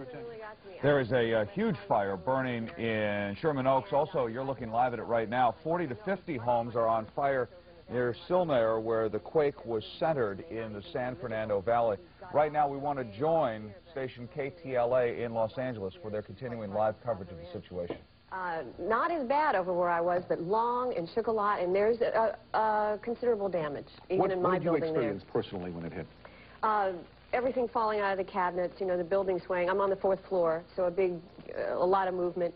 Everything out of the cabinets, everything out of the closets, just things falling over and breaking. And like I said, that's way over where I am, so I can imagine how bad it must be where Mark is. They're driving in. There are a lot of people, maybe they're frightened and maybe they're in their cars because they don't want to stay in their homes. Sure. But I have to tell you, there are a lot of cars. For this situation, there are a lot of cars. I came in on Santa Monica Boulevard. A lot of cars there. Of course, the traffic lights don't work. There's going to be an accident. You know, it's waiting to happen. The traffic lights don't work. So I don't know what to tell people to do. I'm sure they're too frightened to stay in their homes, but driving around in your car may not be the safest thing to do either. Especially with the amount of freeway damage and road damage that we've heard about so far. And the worst of it, of course, is that situation on the Santa Monica Freeway where a section of the freeway is actually collapsed. And that's just one of several reports. That area in West Los Angeles, we have the connector road between... Again, this is on the Santa Monica Freeway at La Cienega Boulevard as Laurel Erickson attempts to climb up to the top there that has flattened down to the ground. Laurel, be careful up there. Yeah, we are. Now we're up on top of the freeway, and we can see the damage, the buckling. Thank heavens nobody was on this freeway as they were traveling to work this morning. If you can imagine, if you drive on this freeway, what this looks like. And underneath the freeway, it looks... Lacey, we are one block east of La Cienega, on the Santa Monica Freeway, exactly. And if 1 block to the west of La Cienega, you can see the house still on fire over there. That's the smoke. Bridge has come up from the freeway here, buckled in the center there. It is just really almost indescribable here. And you can see it going all the way across all lanes of the Santa Monica Freeway here at Fairfax and Washington. You can see the major concrete damage here, and there have been many victims here. We've talked to a couple of the drivers, miraculously escaped this problem here. This car here, you can see here, Ramon, go ahead and pan to the red car here. This guy told me he was coming down the freeway and just simply careened off of this 4-foot drop, but luckily there were 2 people inside the car. They made it fine. However, we're not sure about this driver here to our right in this silver truck here. There's quite a bit of blood inside of this car and broken glass, and as you can see, he just hit this thing as soon as the freeway bridge came up. He was just very bad timing and hit this thing head on. And one of the witnesses did see him, and his head hit the windshield here, and he just took off. We don't know where he is right now. You know, it's amazing, Dave, when you think about this. This hit at 4:31 this morning. Freeways are almost empty at that point. As you can see there might have been an injury, but at this time it's not known. Right now, you can find out that the freeway has been demolished. And right now, we'll give it back to Lacey, here, a gentleman, thank you. Okay, who Laurel, this is Laurel, Carla. This is Lacey Loeb who was talking. And Lou, do you want to turn the camera around so folks out there can know who their on-the-spot reporter is? He may just end up with a reporting job instead of managing the public storage. Lacey, tell us, you were here this morning when the freeway crashed. Tell us what you heard and what you saw. As I'm in the public storage, and when we came out, the freeway was collapsed. There are 2 people that are still living under here, and I just haven't heard from them. They are competitors. They're self-storage. We're public storage. Okay, fine. And as I say, everything was shaking. All of a sudden, the freeway collapsed, and as you can see now, it's just totally demolished. Okay, Lou, you want to show us the freeway right here? We're going to be looking westbound. Laurel, can you clarify this? He said that 2 people were living underneath there. Are we to believe that they are trapped at this time? We don't. That's what we don't know. Lacey says that he has been telling different people. So, Lacey, have you told the police also? There are 2 people that live inside here. I haven't told police. I've been calling constantly, checking on them. So you haven't told authorities that you have simply been trying to reach them yourself on the telephone? Yes. Okay, we would like to remind our viewers that some of this information right now is incomplete. These are live pictures, and as we come upon some of this destruction and some of this information, we're just getting little tidbits. So this is unofficial. We don't know if there are people trapped underneath or not. We do know right now from these pictures that the La Cienega Boulevard overpass at the Santa Monica Freeway has collapsed. And right now, it has been in touch with the White House, and of course President Clinton has asked that we do everything that is humanly possible to help the state and to help the victims of the disaster, and that's what we're doing right now. We're putting together the teams necessary to do that. And from the looks of things, a lot of help will be needed. Maury Goodman of FEMA, the Federal Emergency Management Agency in Washington, thanks for talking with us. If you just joined us, thank you, Mark. Mr. Goodman was telling us that an office has already been established. Idea on that. That's the first information we have, but we will have somebody down there responding, emergency crews, to check on that. Now, right over here, if we can avoid falling through the cracks, we've got these cars. What is the situation with the cars on the freeway? They're obviously headed eastbound on the Santa Monica Freeway about La Cienega. What we had was 2 collisions, none of which resulted in any injuries to the drivers or passengers of the vehicle, so they are non-injury collisions. They are obviously right here because of the emergency extraction of the vehicles from the freeway. It can't happen until we can get this situation stabilized. And what happened to the people? You said no injuries, No but injuries. where are they? The people are fine. They are off the freeway at this time. Do you know where they were taken? I have no idea where they were taken. They would not have been transported since they were not injured, but they would have been back at our command post, which would be at La Brea Avenue. Laurel, if you can stand by for just a moment. The time right now is 7 o'clock, and we do need to update. You're watching KRON TV San Francisco. Yes, Jude, we just got this in. Pacific Bell is blocking calls into the LA area, and that means if you are from out of this state and you try to call friends here to see how they're doing, what you'll get is a message that all circuits are busy, and that's in order to keep lines free for within the area, and they need to do that. We need to be able to communicate with one another here in the city. So if you have relatives here, wait for them to call you. That would be the best thing to do if you could possibly manage it. Because of the interdependence of Western power grids, there are power outages as far north as Portland and Seattle. We reported that earlier. There's even Wyoming is suffering, Idaho, Oregon. So those are some of the ripple effects of this this earthquake. I say fire because we've just been through that disaster. It's so fresh in our minds. And looking at these pictures of Sylmar, it brings back Malibu and Laguna all over again. I mean, this state has really been through it this year. Judy, Kevin Eckerly, who is a spokesman for the governor of California, is standing by now to brief us. Mr. Eckerly, can you hear me? Yes, I can hear you fine, thank you. Well, what do you know about what's going on that perhaps we haven't reported? It looks to be a rather serious event that we're watching here, at least in the community of Sylmar in the San Fernando Valley. Well, at this point, we're still assessing the damage. Which collapsed apparently right near Santa Monica. Looks a lot like the Nimitz Freeway, as you recall, just 5 years ago or so.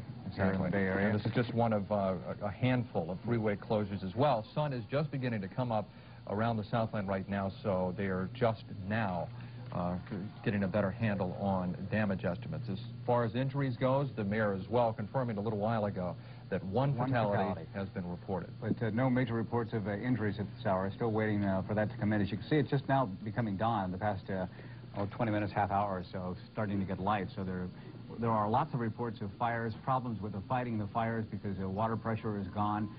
Gas lines are broken all over the Los Angeles area, and the firefighters are busy throughout. Caltrans, as a matter of fact, from Northern California, is sending workers to Los Angeles to help figure out what to do about the highway system. Santa Monica, as you can see, this freeway has... And there are many, many bricks lying around, many broken windows, and certainly the homeowners in the area have suffered tremendous losses. And I've just been told that right below the Ventura sign down here, there is a very big gas leak right down below the this restaurant down here. It says the Ventura. Apparently there was a very large gas leak down there, and in fact the smell of leaking gas is sort of permeating the area. Anyway, there's also this art gallery. Windows are broken out. We'll walk across the street here so that you can take a quick look at this. It is obviously a very serious situation. And as I had said before... Marta, we're going to have to interrupt you because we want to go right now live to Jennifer York, who is at the site of that freeway collapse that we showed you earlier. This is in the West Los Angeles area, right? I know, Eric, we're in the northern end of the valley. This is where the 14 meets the 5. This is the southbound direction of the 14. As you can see, it is completely collapsed.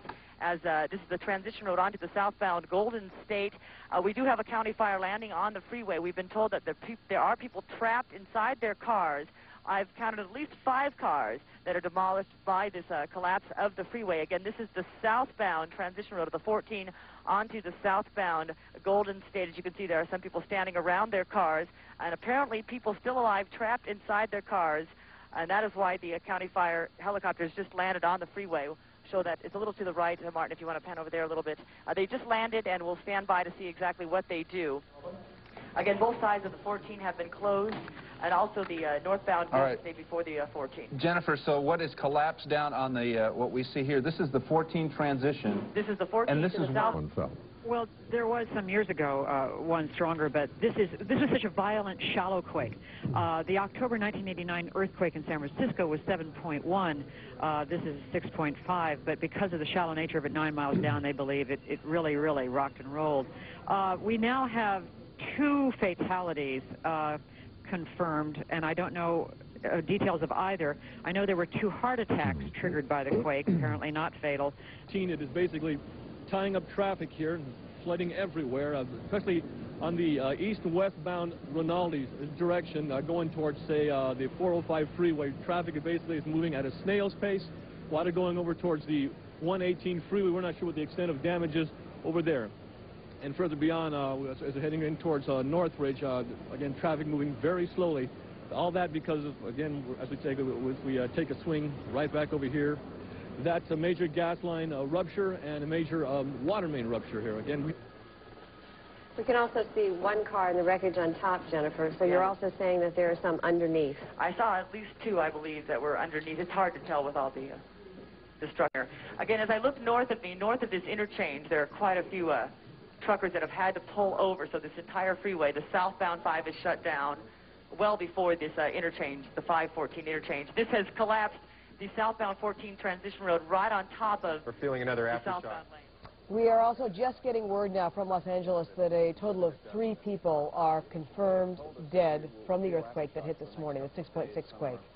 We rejoin KTLA now. You can see that the problem is, for those of you who are inexperienced in earthquake things like this, what happens is you have a significant shock, like an earthquake, the first earthquake, and then that does weaken structures, and often even a 3-point earthquake can bring down an entire building depending on how much damage. And now we're getting a real this is quite a long one. Aftershock. The lights are shaking here. In fact, I could see when I was driving in, I suppose that was an aftershock happening when I was driving in on Santa Monica. Suddenly there were some bricks that started falling off the building as I was driving in. So don't think that you're safe out there and it's okay to go driving around, as some people were.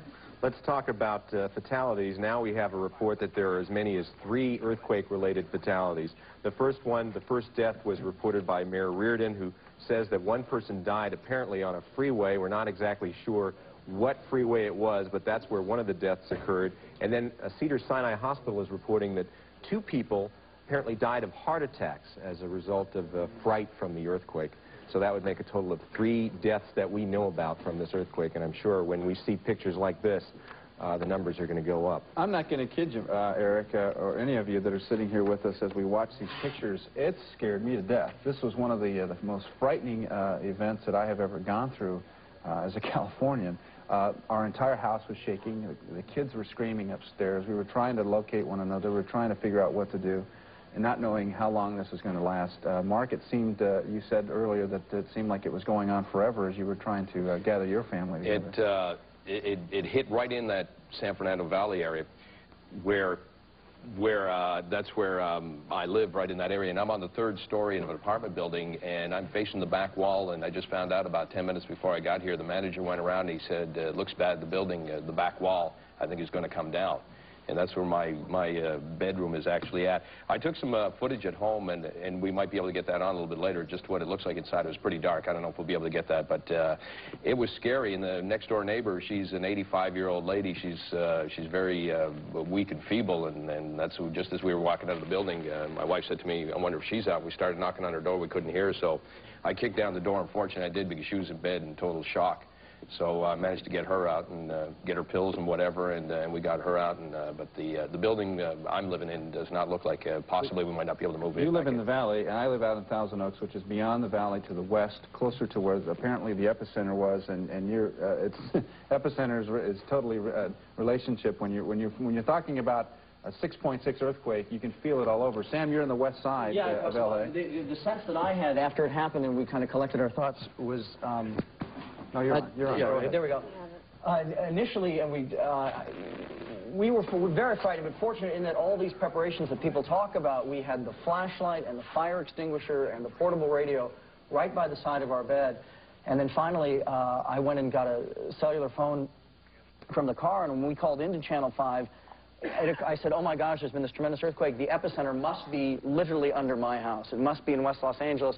And when they said it was in the North Valley, I found that so hard to believe because it was just so very, very frightening. But then what Mark described as happening in our neighborhood, certainly people kind of come outside and make sure that everybody is okay. And one other thing here at the Channel 5 studio, which might be the situation you're experiencing at home, if you look at the set of our 9 o'clock, just our stage here, very similar to our situation where books and vases and everything else.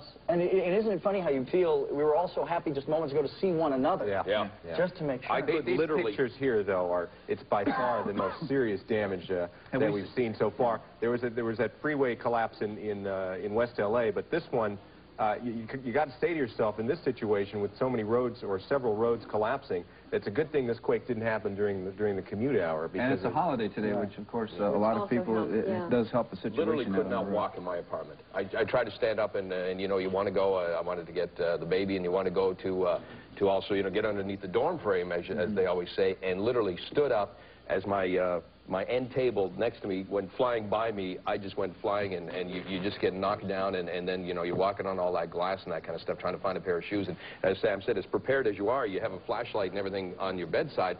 The shake was so great in my place, the flashlight was on the other side of the room. Right, so just to find it, you couldn't find a thing. Even though you know what to do, you know, logically you know what to do, when the earth starts moving like that so violently, I mean, it takes a while. You're so shocked by that whole thing that you don't, you know, you're not thinking right. And what struck me about this one in particular was not only the intensity, but the duration. In other words, very often, particularly the swarm of quakes in West Los Angeles, by the time you felt them, particularly if they were early, you woke up and it was over. And this just seemed, I guess they were suggesting it was around 50 seconds or so.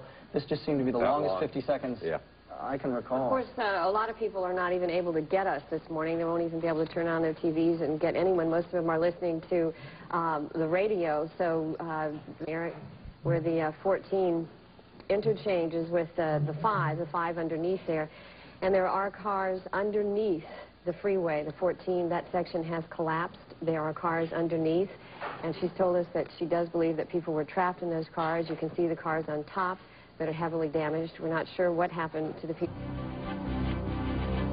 But I just want to review some of what occurred during the morning.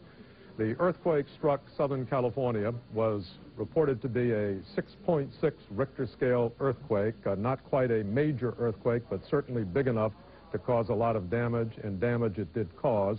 There are reports that 3 people have died since the earthquake occurred. We believe from what we've read that 2 of those were deaths caused by heart attacks, and the 3rd was a death that resulted because of damage or the collapse of one of the freeways in California. The earthquake occurred at 4:31 Pacific time. It was centered in the San Fernando Valley. It caused damage to any number of freeways, and traffic is at a standstill everywhere, with authorities saying, please do not take cars or trucks onto the roadways. A number of fires have been reported, 30 to 50 houses on fire in the community of Silmar, which is in San Fernando Valley, where the earthquake was centered. The Los Angeles airport has been closed as a precautionary device, and if you're planning to travel to Los Angeles, you better call and determine whether the planes will be flying. And if you're attempting to call relatives in Los Angeles, the phone lines, some of them are down, but the phone company in Los Angeles, in California, is restricting outside calls in order to keep the lines open for emergency purposes. And we're going to call in one of the officials, one of the executives of the Los Angeles Police Department now, Commander David Gaskin. Commander, can you tell us what's going on that we haven't already reported? Could you bring us up to date? Well, what's going on right now is, of course, the City Police Department and Fire Department, as well as other emergency officials, are trying to make an assessment. Among the things that they're looking for are people in need, of course, but there's an assessment of major damage. You just reported on fires and the airport being closed. Those are things that happen in any earthquake-type situation. So that will continue for several hours. We'll continue to assess all the major facilities and structures of the city and government. Commander Gaskin, as you're talking, we're looking at some live coverage of a number of bridges, highway bridges that have collapsed. And of course, that brings back the terrible memory of the San Francisco earthquake in which a number of people were trapped under collapsing highway structures. The Mayor Reardon, has said that one person has died on a highway, and we've heard reports that there were 2 other deaths elsewhere, a total of 3. Do you have any updated information about casualties? No, our confirmation at this point is solely one individual that was killed. Where was that? Probably related to the earthquake on the freeway, and our information that was a Los Angeles police officer that has suffered damage and are closed in the city and greater county area. And there's no doubt that your people had difficulty getting around and are still having difficulty in responding to all of the areas that need to be closed off, controlled, and to people who need help. Yeah, as you can well imagine, the resources of police and fire will be stretched very thin initially as this assessment goes on and as they respond to emergencies. Have you called in all off-duty personnel? Yes, we mobilized the department. That means that we will have a split of all resources from the 12 hours, basically a day watch, and 12 hours a night watch. So we're bringing in off-duty personnel, and in the greater region, I can assume the same types of things are going on with other agencies. And we're seeing pictures here from the southbound control room. Could you tell me once again? Southbound Interstate 5 in Sylmar, California. That's where this collapse occurred. Commander, maybe you could help out some of the people who might be watching. There at the time? Yeah, we were part of the stalking crew that were all in there when it happened. Good. If you want to go in and take a look at this point, Greg, I'll move off to the side. Can you tell us where you were? We had employees located throughout the whole store that were stalking at the time. I myself was at the front when it started to shake. And I think for the most part, everyone just kind of dove for cover. And then we called out for each other, and everyone seemed to be okay, and we all got out of the store as quick as we could because it was pitch black. We couldn't see anything, and we couldn't see what we were climbing over or not. But the smell of gas was very strong, as were the busted pipes and water that was all coming down, so everyone just had to get out. Was this like the whole ceiling fall? It looks like most of the ceiling and some of the structures down inside. As far as all the lighting fixtures and everything else was all down, as well as all the other products that were throughout the store. Seems to be down. What was your name? My name's Angie Walls. Thank you very much. Were you inside also? Yes. Good. Could you tell us what happened? Well, when the earthquake hit, I was on the phone calling home to see if everybody was okay. And as I was hanging at the phone, the earthquake started shaking, and the glass right here in the front desk was breaking. And I ran. I followed Frank because Frank was going underneath the check stand, so I followed him, and I went under the check stand. When it stopped, I mean, there was just the roofing was on top of us. Everything is falling down. I mean, it was pitch black. We didn't know where anybody was at. It was very... Blue exploded and took at least 5 homes with it. Let me ask you, Go ahead. Bob, did this gas main explosion occur right after the earthquake, or was there a period of time when there was a fire and then it exploded? Because if there was a period of time first, perhaps some of those people got out of those homes. It was a period of time, from what our understanding is. It was not readily, it wasn't like an instantaneous explosion. It took a little time, but it blew with tremendous force, and there you can see the graphic pictures showing exactly the kind of force we're talking about. The scary thing is that's not the only location, and as we pan over to the left, what's the location on that mobile home park? San Fernando Road just above the 210 freeway. Let me pan over here to the left.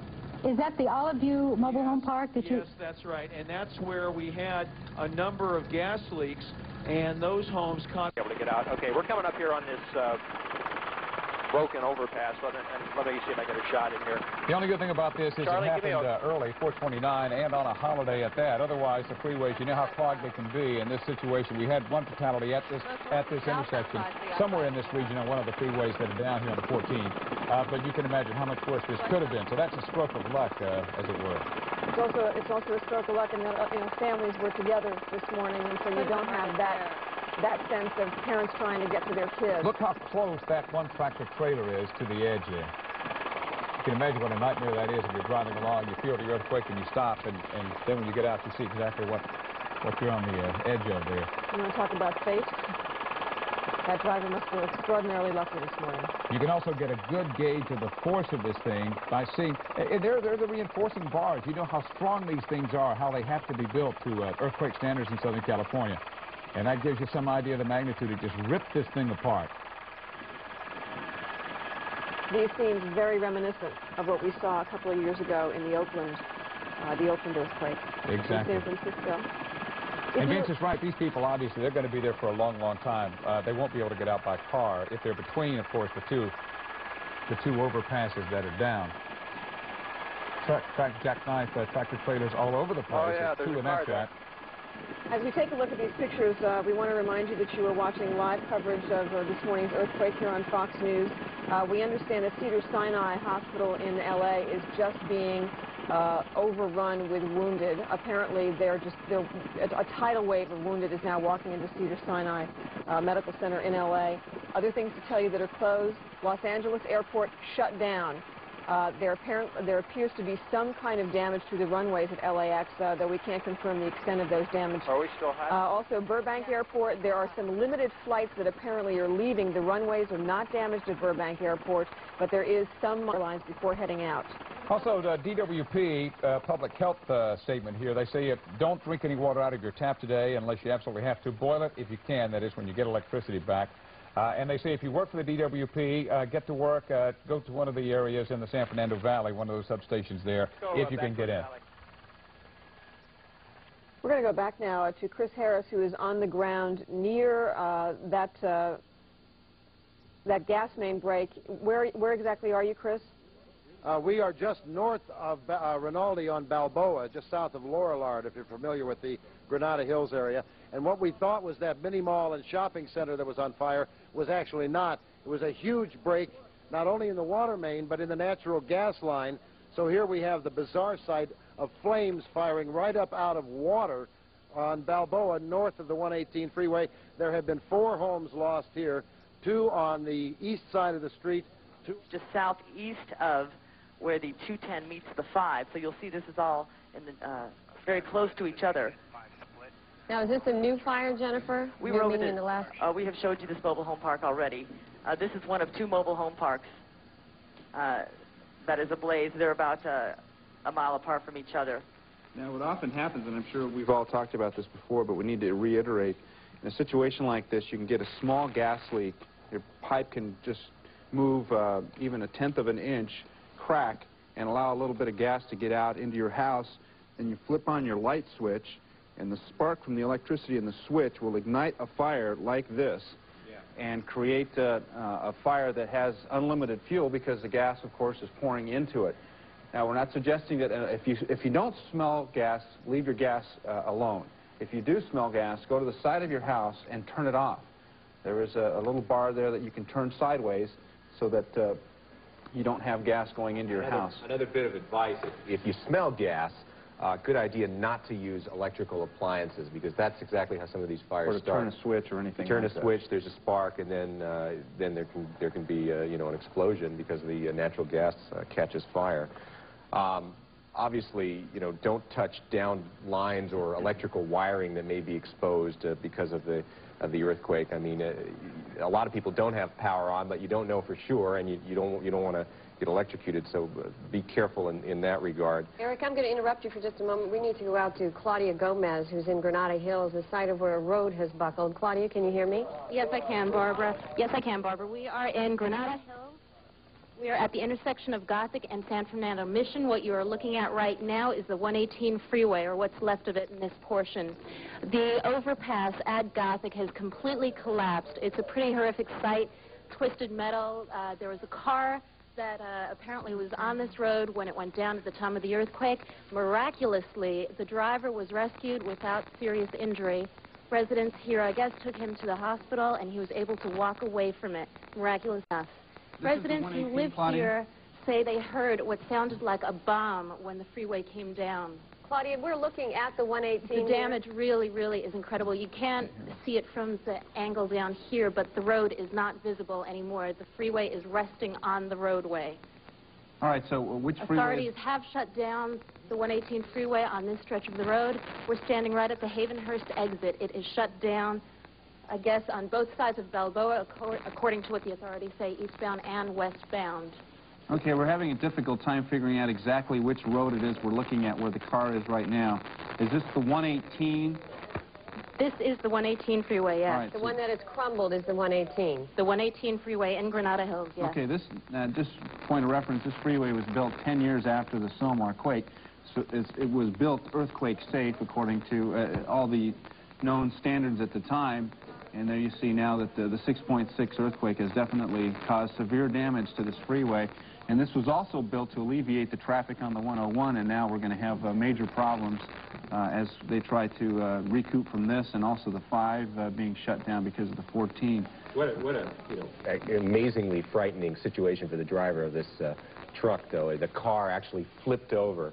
And it's just miraculous, as Claudia was saying, that the person who was driving this car was able to walk away from this incredible situation. Claudia, can you pull out a little bit, get the camera to pull out just a little bit so we can get a wider view? Get our bearings on where we are? Yeah, I am down on the roadway here, and my cameraman is up on the freeway right now. I don't think he can hear me. Oh, okay. Next time I will be up there, I'll be able to tell him. But I wanted to tell you that when we were driving around this freeway to get to this point, the pillars holding the overpass had just completely crumbled, and in fact we had to drive underneath that, and it was a pretty scary sight. The pillars are barely standing, so it looks like that's another section of the overpass on the 118 could come crumbling down.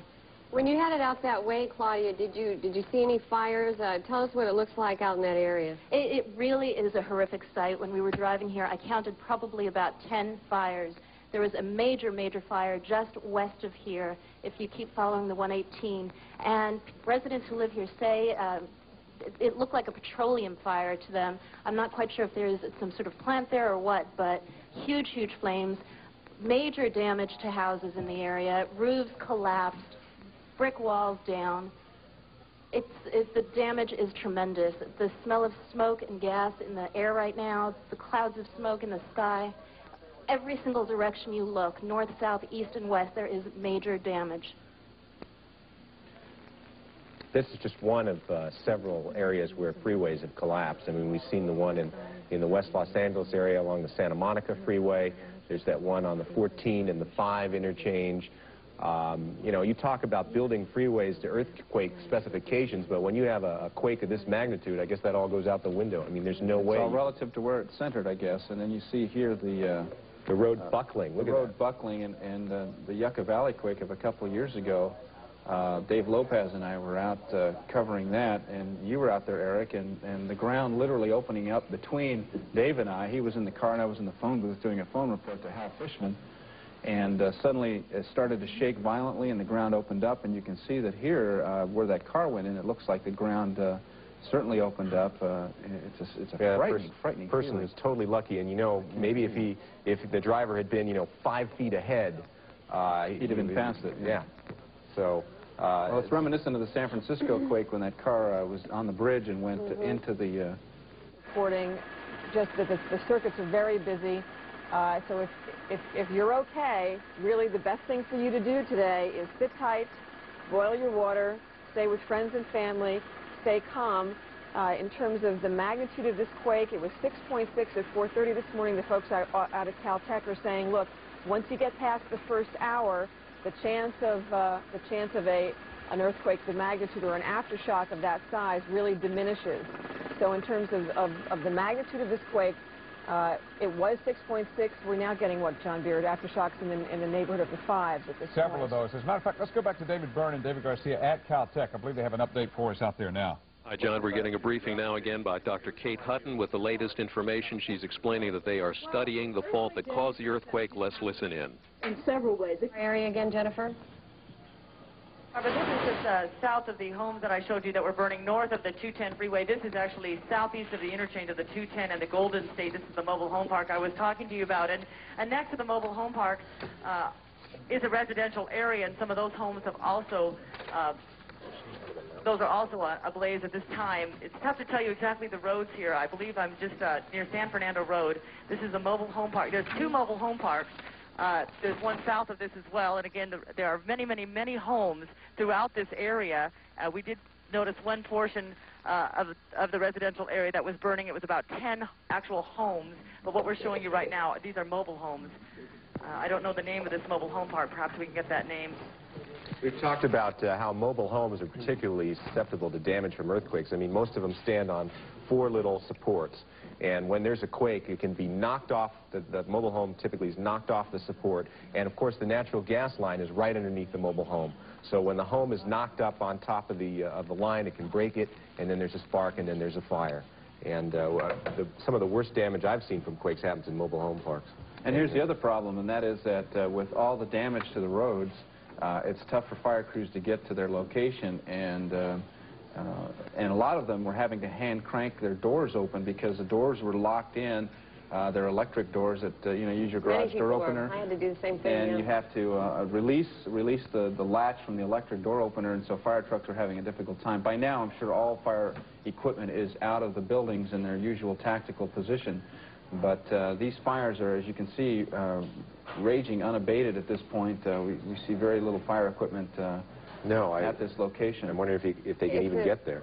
Let's check out the large span of the northbound connector to the northbound 5 off of the 14 also collapsed. So from when I first got on scene, I couldn't get over to this area right away. I was able to search to see if there's anybody over there. I didn't find anybody over there. And then I was told by civilians that there was individuals injured here at this scene, so then I immediately responded over this area here. I understand that the woman that was in the car on just getting onto the 5 freeway was pregnant as well. Any word on her condition? No, I was told by civilians on the scene prior to my arrival that she was pregnant, was transported by a helicopter to some facility. I'm not sure where. I was still, in fact, I'm still trying to make a route down to the Los Angeles area to get down to our command staff. But unfortunately, at this time, I don't think I'll be able to get down there just yet. Phil, have you been able to get everybody that was injured out of this area? Yes. All the persons that were here that were injured have been either taken or transported to area hospitals. We do not see any. Sherry here live in the Eyewitness Newsroom. We should tell you in our continuing coverage of the L.A. quake that a small quake hit also right here in the Bay Area. According to Cal Seismographic Station, that one was registered as 3.5 on the Richter scale, hit near Lake Berryessa down the South Bay around 6:45 this morning. It occurred on the Green Valley Fault, according to a spokesperson. No reports of damage. And again, a strong earthquake has hit in the Los Angeles area, 6.6 on the Richter scale down there. About 4:30 this morning. Damage is widespread. We're doing wall-to-wall coverage right now. We're going to switch it right back to an LA station covering the quake live. It is just remarkable. I mean, it's a terrible situation where there have been fatalities here, but the thought of how terrible it could have been. We saw a few minutes ago the parking structure, a large parking structure at Cal State Northridge. Yes. And had that come, say 10 o'clock in the morning, there would have been a couple of dozen people at the very least in that structure. As it was, we're hoping there were none. There would probably not be a reason for there to be anybody in there at 4:31 this morning. Let's go to Tricia back in the newsroom with some more information for us. Tricia? Well, Caltech has been talking to us pretty much throughout the morning, and of course we've been having so many aftershocks. Apparently, Kate Hutton over at Caltech says that the actual rupture for this morning's 6.6 earthquake started under the town of Northridge. Oh. And she says that there have been 6 aftershocks since about 4:31 that have measured 4 points above, but this apparently began under the town of Northridge, this thrust fault, and that's why that the damage is so heavy that we've been seeing out there. You know, just because it is in the northern part of the San Fernando Valley. 6.6 earthquake at this point. We do have confirmed 2 dead so far. That number will go higher, unfortunately. And as you've seen from Bob Turner Chopper 2, a number of homes have collapsed. In Studio City, a miraculous story that no one was killed there in the collapse of at least one hillside home. Numerous fires throughout the city. The freeway has collapsed at the I-5 and the I-14, the I-10 near Fairfax. In fact, the Santa Monica freeway has sustained incredible damage. We've been seeing those pictures throughout the morning. The freeway collapsed at the 118 at Balboa, LAX is shut down there, but I will tell you that we're getting word now that some flights, some limited flights, are coming into LAX. So part of that airport apparently is still shut down, and that's, of course, a major hub for the rest of the nation, probably creating problems all across the country. But we understand that some flights are coming in, I assume, as officials begin to check the damage on the runways and decide whether or not it is safe there. We're looking at Sylmar here, an incredible, incredible sight. This freeway structure that has totally collapsed on itself, totally collapsed onto another part of the freeway. Joe, are you at Caltech? I know that Kate Hutton's been talking out there the last couple of moments. We're at Caltech right now with Kate Hutton, as a matter of fact. We're going to pick it up. We've talked about a 6.6 earthquake at 4:31 this morning. The big question on everybody's mind is, does that mean we're going to get a bigger quake? Okay, well, there's always a small chance that any quake is a foreshock to something bigger. But the chance is less than 5% at this point. And because we've had an example of activity in our history, in other words, the San Fernando earthquake was a very textbook aftershock sequence. We're hoping that this one is going to follow pretty much the same pattern, and there won't be anything larger than 6.6. But there certainly will be aftershocks, so I think people need to be prepared for a little bit of further damage over the next few days. Well, we've already had aftershocks, haven't we? Oh, yes, right. We've had at least one above magnitude 5, and we've had a total of 5 that were magnitude 4 and greater. We expect to see that continue over the next few days. We're saying now we believe the epicenter was in Northridge, but the actual rupture zone where the intense energy was felt is much bigger. How big was that? Oh, okay. Well, the fault runs apparently east-west through San Fernando Valley, and so basically from one end of the valley to the other, I think.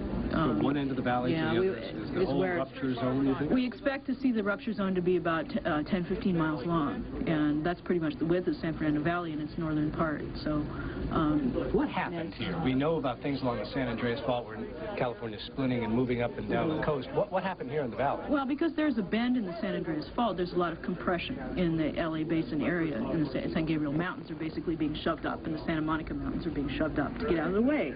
And this is on one of those thrust faults, which is involved in raising those mountains. We don't know exactly which fault at this point, but we know that that's the general tectonic character of the situation. So basically the mountains are moving up and the valley is kind of contracting a little bit. The valley would have contracted a foot or two, right.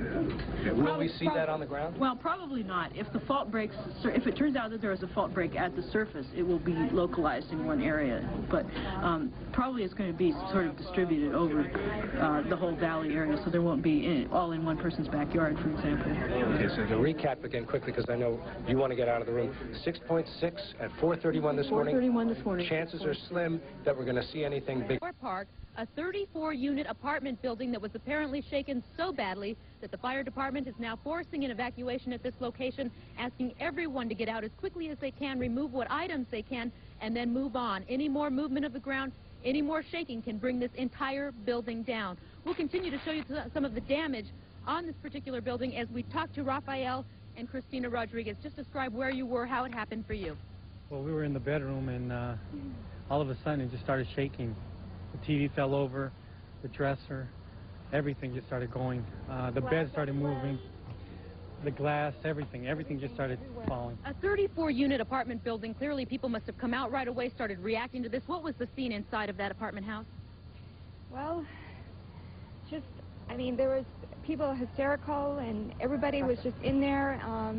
A lot of people were stuck. A lot of people were stuck inside. They couldn't get out. We had to kick doors in. We're showing you pictures now of the side of the apartment building on the driveway where you can see that the building is so badly damaged. It's been completely buckled out. You've got cracks. You've got windows broken. What's the damage like inside? If we were inside one of these units, what would we be seeing right now? It's terrible. The hallways are, I mean, it's... Everything is buckled up. The walls are against other walls.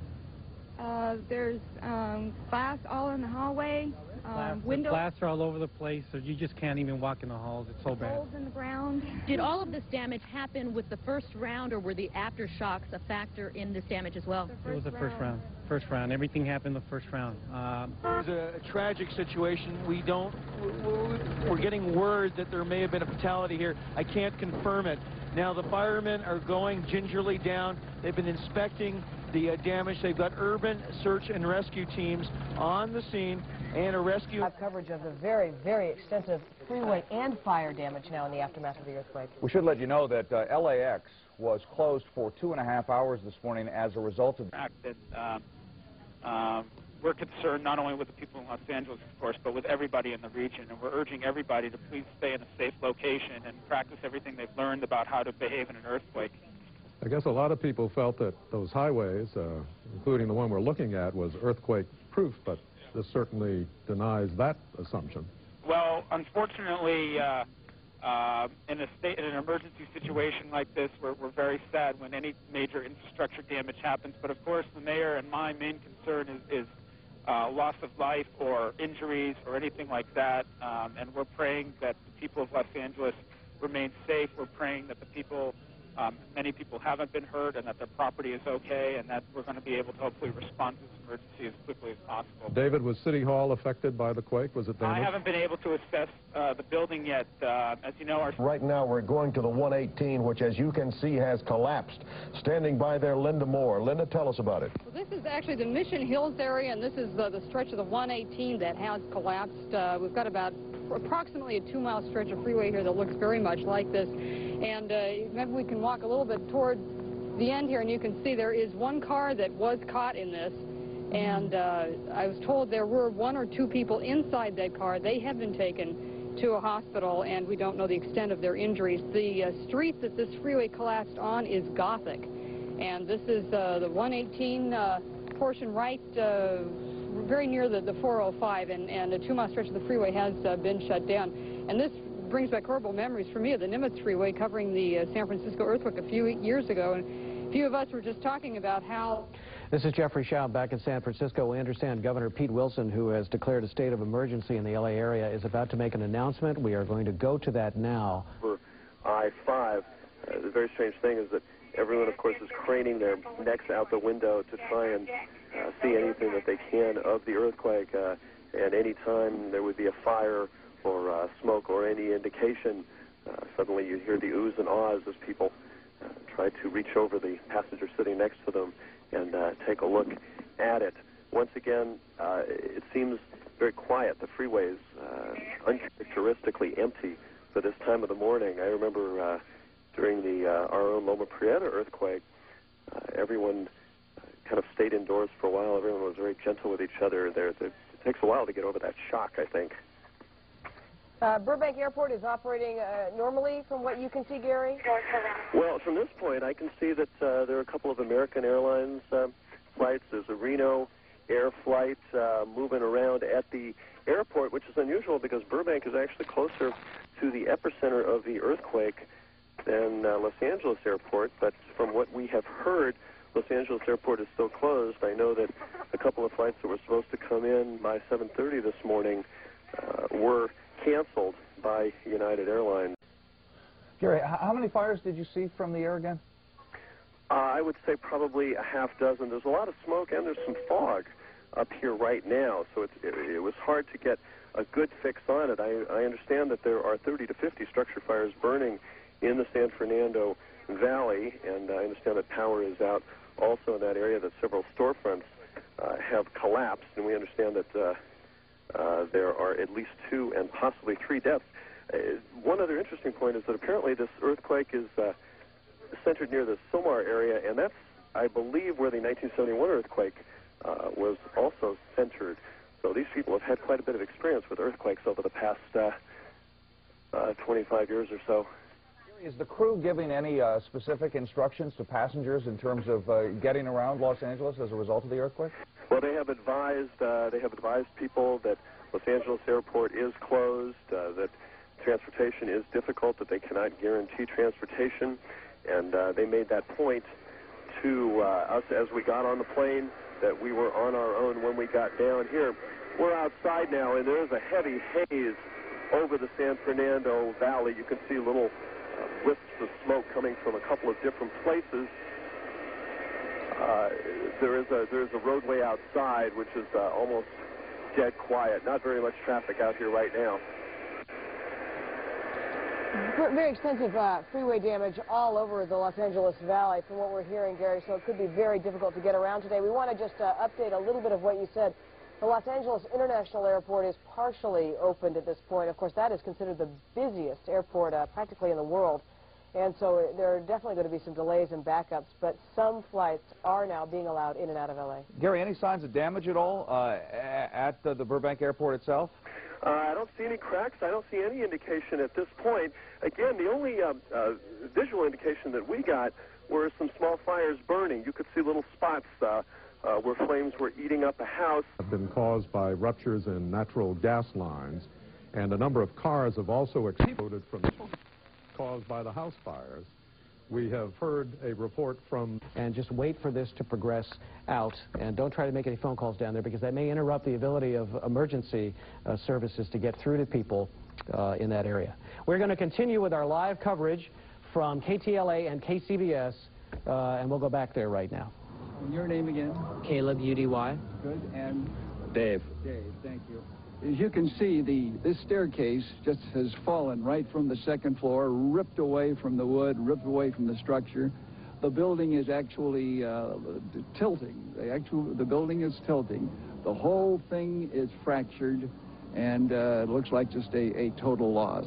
And again, this particular building is probably typical of many throughout Southern California, throughout Los Angeles. We're at Millbank and Hazeltine, and people are still standing around in shock. A lot of people out in... News Center 4 coverage continues live from Southern California, now rejoining our sister station, KNBC. As well between Santa Clarita and Acton on the 14 freeway. And we might mention we have a new closure. The 118 freeway is closed now between Tampa and the Golden State Freeway. The freeway itself is severely buckled, and the Gothic overpass between Woodley and Havenhurst has fallen onto Gothic Avenue, so that is closed.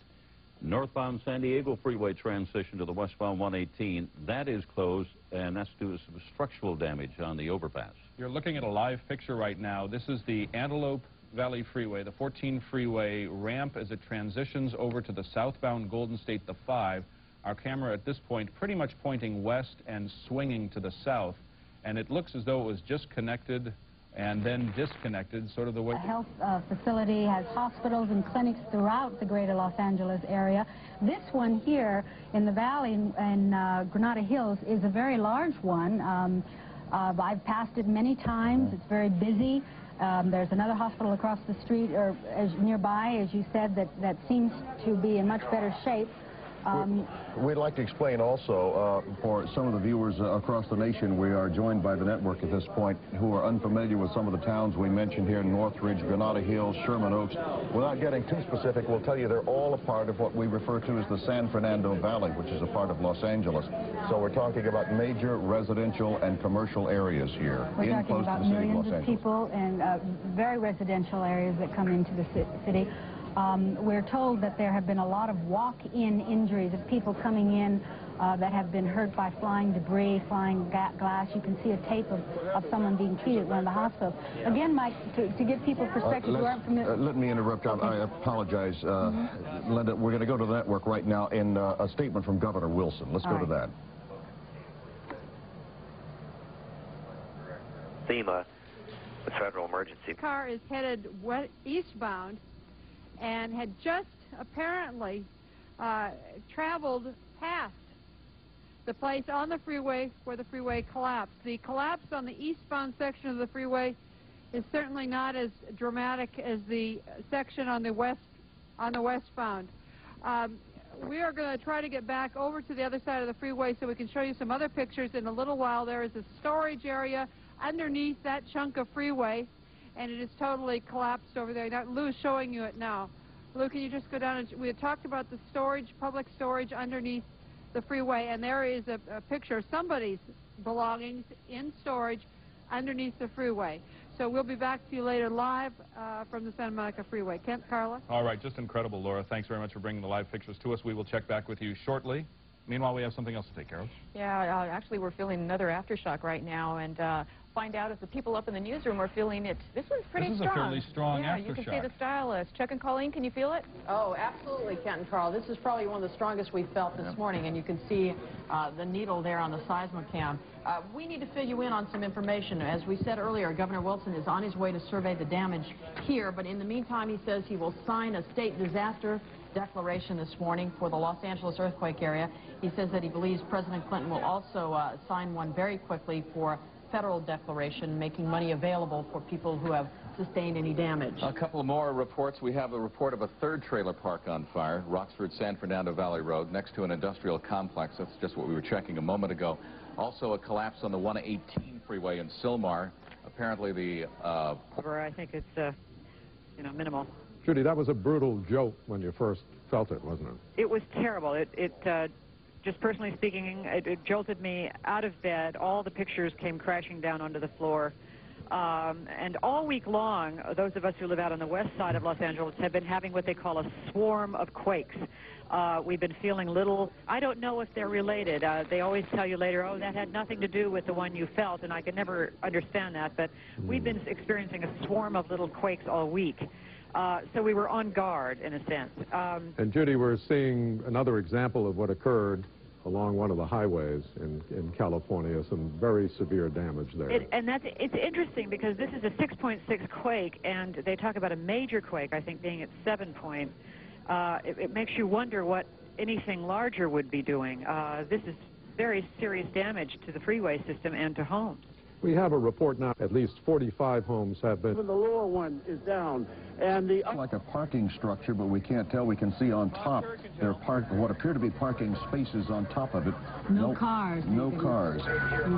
In fact, during the Whittier quake, one of the fatalities was a parking structure collapse. Yeah. Bob Turr is up there, and he can give us a better explanation of what we're looking at. Bob? Yes. What you're looking at is a parking structure. Now, go pan right, Marika. Sorry about that. Over here on the 10 freeway in West Los Angeles at just about Venice, there you can see the power of the earthquake. This is the 10 freeway. Both directions have collapsed down upon the surface street and down upon its foundation. The earlier shot you saw of the parking structure is at Kaiser Cadillac Medical Center, one of the auxiliary parking structures. There were cars in that structure at the time. However, we're not sure if there were injuries or any fatalities at that area.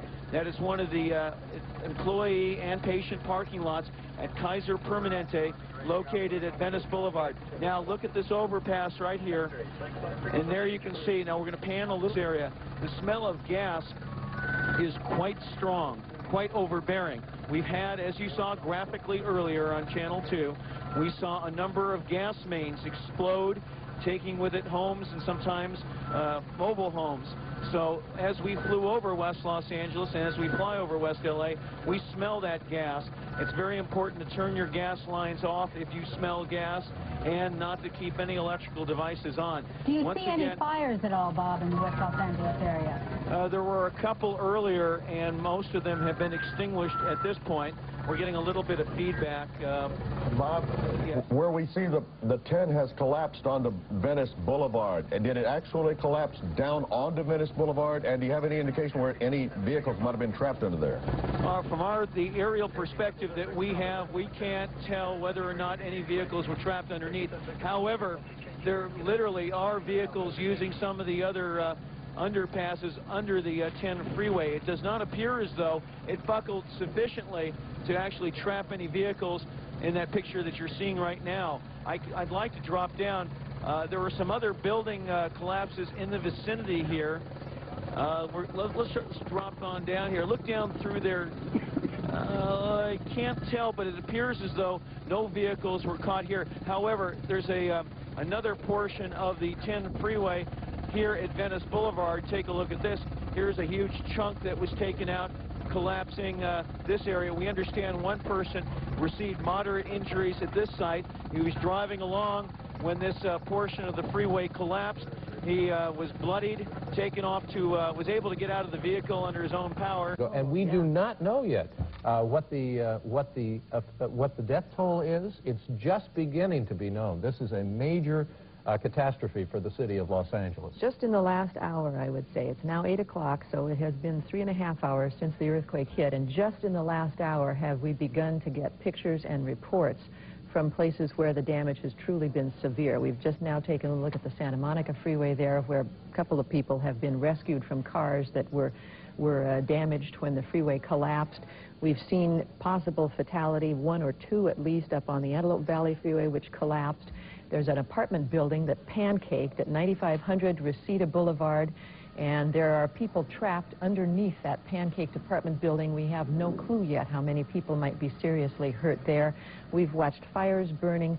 We have a major catastrophe here in the city of Los Angeles, and this is a new picture from Newscopter 7. This is the face of a dam, I believe, and maybe we go out to Captain Ron. He can tell us exactly what it is that we're seeing here. Is this the San Fernando Reservoir, Ron? It sure is. It's just on the south side, or the downhill side of the old Van Norman Dam, the one that was severely injured during, I think it was the 71 quake. And what we're looking at, of course, is a large volume of water that is coming out just on the south side of this old Van Norman Reservoir. Now, initially, we thought possibly the water and power may be venting or releasing some of the water out of this San Fernando Reservoir. However, as we come along here, take a look right next to the building, and it looks like this water is coming straight up out of the cement. There's a very high pressure that is doing this, and we've been watching this for about 30 minutes to 45 minutes, initially thinking they were just releasing some of the water out of the dam, but when we got over here, it appears that there is a huge water main that is broken here. It may be the source of this water may be out of that San Fernando Reservoir. We can't tell, but there are some people. We're going to walk this way. Jim, you've got to come this way so we can go around the post, because we've got a cable here. But you can see, as you look over here, the entire stairway climbing up there collapsed totally. And there is obviously a major collapse down a little bit farther. And if we can get around to the front, if we can get through these bushes, we can show you a little bit more of what has happened. Jim, if you'll pan up, you can see that this is where the stairs were that led up to the 4 levels of this parking structure. It is, everything that we are seeing today is very reminiscent of 1971, only worse. And it is particularly frightening because these are large concrete structures that were never supposed to collapse. Now, I can't hear you right now in the studio. Well, we're just amazed by the amount of devastation. Okay, now I've got it. I'm sorry. I had lost my IFB for a second. I was hearing nothing. But it is truly frightening, because I don't know when this was built, but it certainly isn't that old. I mean, this is post-71. Sure. And as we watch these pictures, once again, you know, you're struck by what might have happened if this quake had occurred, you know, after people were awake, when they were using the freeways, when this parking structure might have been full of people. Well, here, we're going to walk around while we're talking. We're going to try and walk around to the front of it so that you can get a little bit better view from the front side of this building. Well, that's the thing. No question that happening at 4 in the morning or 4:30 in the morning was infinitely better. In 1971, I lived in Granada Hills and thought that truly that the end of the world had come, and this was even worse. Yeah, I'm sure a lot of people felt that way this morning. Yeah, it's just incredible. Look at the way these the concrete, and this is reinforced concrete, steel reinforced concrete. Look at the way it is bent. It just sort of collapsed into itself. And another thing I should mention, between the smell of leaking natural gas and the smell of fire, the air is just filled. It's almost a stench. Everywhere you go, it's the smell of leaking gas or fire.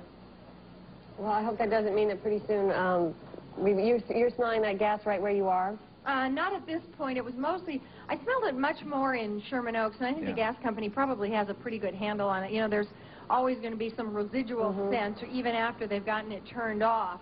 Marta, what were the roads like, and what things did you see on your way to Northridge from Hollywood this morning? Well, surprisingly, the roads were pretty good. I didn't see any big cracks in the roads. I mean, there are some, but we didn't run into any serious road problems. we did make a couple of stops. We saw houses that are just devastated, absolutely devastated, walls that have fallen down, patio roofs that have collapsed, buildings, all of the things that you've seen up on Ventura Boulevard where the windows are blown out. I mean, it's just terrible. It's just it's unbelievable. I don't even know what to say. You know, it's like the city has been hit with one thing after the next. First the fires and now this. That's the report we seem to be getting from each area that we visit, Marta. We're going to go to Jim Newman now, who's talking to us on the phone. But, Jim, have you been in the downtown area this morning? Barbara, I took a tour around downtown Los Angeles just a few moments ago to find out exactly what was happening in downtown L.A. I got to tell you, it looks pretty good right now. The facade of some older buildings have crumbled from the basic structure and have fallen onto the pavement. Of course, there's a power outage, and some of your major hotels are feeling the effect of that with some overnight guests. It's a holiday in most of downtown Los Angeles, other than the trading, which is going on here at the present time at the Pacific Stock Exchange. Many areas are off today for the Martin Luther King birthday celebration. And because of that, we see fewer and fewer people in downtown Los Angeles. Now, the Pacific Stock Exchange did open for trading at its normal hour at 6:30 this morning. Most everybody was here, but there was no elevator service, and the building still continues to operate on emergency power only. Emergency power only. Now, that could be one reason that we do not have an audio line here for the Pacific Stock Exchange at the present time. But as you can see in the back... 18. Good grief. Yep. Well, we understood that it was closed down, and that's the reason, clearly. This looks like a three-section break there. It's actually, Charlie, give me a right pedal here so I can shoot.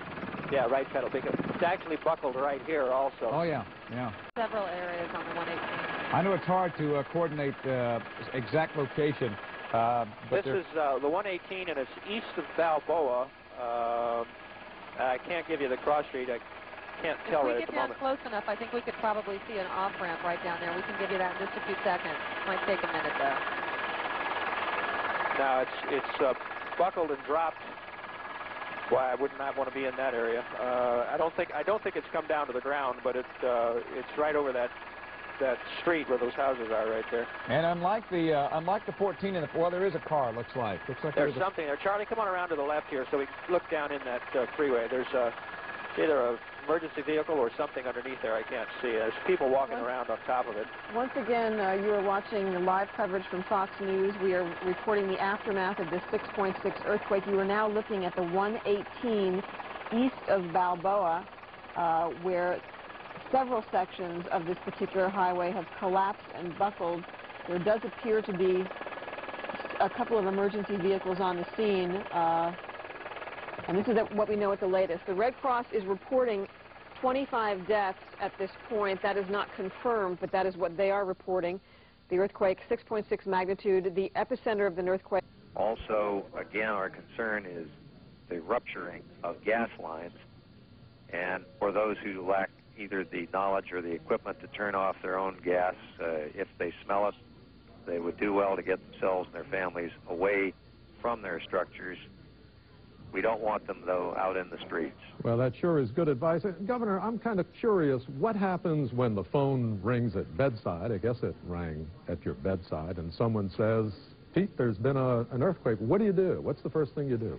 First thing you do is call the Office of Emergency Services and set things up and establish the lines of communication.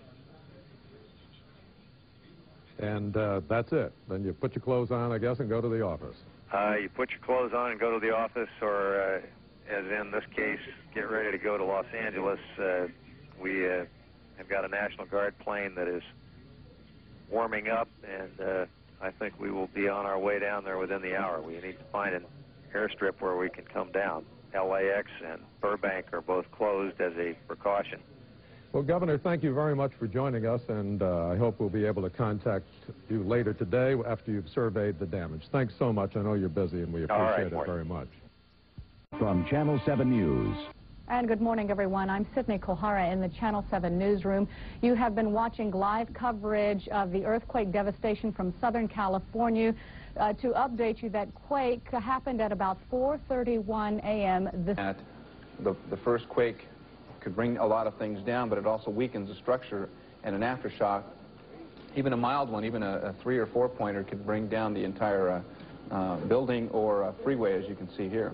We're amazed that those cars are still driving under there. Of course, a lot of the freeways, we just got through naming several freeways that are closed, several interchanges, so it's going to be tough getting anywhere today. It's best just to stay home. There's a long list of them. I guess if you really got to go there, you're willing to drive under something like this, but all you have to do is look to your left or right a little bit and see what can happen. I think that would stop me. It seems like a tremendous risk. It certainly does. Lee, are you catching the underpass over there where the car's driving through? And there's quite a, they're just going. Looks like I don't almost know if you're regular still able traffic to under hear me. there. We have lost power on our cell phone, so I'm not able to hear you anymore. All right, I was trying to call in earlier on a lot of the cell phones aren't working because the powers don't have power. We have some residents standing by here. Let's talk to them and find out what they heard. You live nearby. Yeah, we live right here on Haven. And coming as this 4-foot section of concrete was lifting up on the Santa Monica Freeway, we had a Wall Street Journal delivery truck and a driver who was probably on his way to work, which smashed into the concrete wall. Imagine, if you will, driving at 55 miles an hour on the freeway and literally seeing the freeway lift before your very eyes. We understand that the driver is in serious condition, sustaining some serious head injuries. We see a lot of damage to the windshield, obviously. Point. We are keeping an eye on things. We will keep a tally for you. It's a grim tally, but we will keep an eye on what's going on there. But meanwhile, just if you can look through the static when it's possible, drink in that picture, because it just shows how extensive damage has been in a widespread area of Southern California. And as we've been saying this morning, Carla, this is damage that was felt as far away as Las Vegas, San Diego, and Bakersfield and Santa Barbara. Well, you know, they were talking over at Caltech a little bit earlier of a slip of 3 to 4 feet. And this was a shallow quake 10 miles below the Earth. Section of freeway, possibly a mile-long section of the 10 freeway, both eastbound and westbound, right across the way, is going to have to be torn down. That's the only way they're going to be able to repair this kind of damage. I'm Carol Lynn reporting live from the 10 eastbound freeway at Fairfax. Back to you. Okay, we should also point out, too, that the 10 freeway is really, there are 2 spots, not one, that have been affected. One there is at the Fairfax-Washington Boulevard area, also at Venice Boulevard. You're looking at a water main break, one of several reported today and caused by the earthquake in Southern California. Meantime, we're going to go to Barbara Wilkes from the Red Cross, who was on the phone, and we understand, and this is good news, that the number we had earlier of some 24 people killed is in dispute. That apparently was misinformation. Barbara, what's the story? Yes, that figure was given out erroneously and attributed to us. We're not sure where that came from. Red Cross is not responsible for keeping that statistic, so it's not a valid number as far as we're concerned. Barbara, what are you, as the Red Cross, concentrating on at this point? Where have you dispatched people? We have the damage assessment teams in the valley now traversing. At 4:31, Southern California felt a 6.6 earthquake. It was centered in Northridge, south of the 118 freeway. As you can see from the pictures on your screen, extensive damage, and it was felt far north of Santa Barbara and Bakersfield all the way down to San Diego, east to Las Vegas. And there have been at least 6 aftershocks above 4.0, and actually since we got this report we felt another one which I'm sure has to be at least a 4.0. This reminder, as Carla's talking about aftershocks, we have been told, we've already heard this morning, we should expect more of them in the hours, days, and perhaps even week ahead, because an earthquake this strong is going to produce some relatively strong aftershocks as well. Right now, let's go to our... It just dropped straight down, and then there was just a big cloud of dust after that. I understand there was a problem with natural gas in this area. Yeah, correct. The Kaiser Permanente building was leaking natural gas. The maintenance from this hospital, it seems that they've shut it off, so there's not much gas leak. Okay, and very quickly, tell me the nature of the injuries that have come into your into the Granada Hills Hospital today. Basically, it's abrasions, chest pains, and some few broken bones. Okay, so fortunately, Mike and Linda, the Kaiser Permanente Hospital apparently had no one inside at the time. It appears to be a complete loss, and this the picture really, we're getting an aftershock right now, actually, and we're watching. We're feeling it also, Harvey. This building Harvey. is actually starting to take a look at this. Yeah, here we're feeling it now. You felt it before we did. Shaking our desk. There's the seismo cam looking at the seismic activity. We are getting a jolt. We have had 6 or 7 of magnitude 4 or greater since the quake at 4:31 this morning. All right, Bob Turr is in Chopper 2 over Pacific Palisades along Pacific Coast Highway where there has been some landslides. Bob. Morning again. I'm Jeffrey Schaub here at Eyewitness. On Pacific time this morning. So far, we have received a confirmation of 3 deaths overall in Southern California. That coming just moments ago here on CNN from Governor Pete Wilson. Leon? Now, earlier this morning, well, severely damaged. Fortunately, at the time the earthquake occurred, we understand that there were no serious injuries at all in that facility. Also, a mobile home community at the 210 and the 5 in this area today, Cal State Northridge. We've seen pictures and reports of students, people camping out, afraid to go back inside until the buildings are checked. At the Burbank Airport, where the windows were blown out of the control tower. It sounds as though the fire department has been able to get a handle on a number of the residential fires that were in the Sylmar area. And there's still some concern in Sherman Oaks, though. A couple of very big business district fires broke out, and those have caused a lot of problems for people in that area. Once again, it is lucky, as Frank mentioned, that this was not at a very busy time of day. It was a holiday before a lot of people had hit the roads and the downtown areas. Okay, just to recap, 4:30, a 6.6 quake. At this point, there are 3 deaths and numerous injuries and a lot of damage. Right now, we want to go back to KTLA News that is covering the earthquake live. Here's their report. So in spite of the looks of things there with the shattered glass and kind of a makeshift setup, everything's going well there. They're operating as normal? Right, yes. And I guess they probably don't want us to hang around the control tower a very long time, huh? No, we'll be Are they going to wave you away? For those of you that are waiting for word on what's going on at LAX, we understand that the south side of the airport, would you repeat that again, Caroline? Which side is closed? The south side is closed. They have reopened the north side, so basically they have the runways that are available on the north side available to take off and land. Regardless of what information I just gave you, plan on delays. Yeah, plan on it being very slow. Plan on being... The center of it has just buckled. The whole thing has come through. Some of the students who were around here told me that last year this parking structure had some problems because they were told that the whole structure was what they believed to be sinking at the time, and they couldn't park here at that time. And now that this earthquake has struck, this is one of the structures here on this campus that we have noticed has been most heavily damaged. We have some of the students who were in the area at the time here to talk to. If you guys gentlemen want to come over here.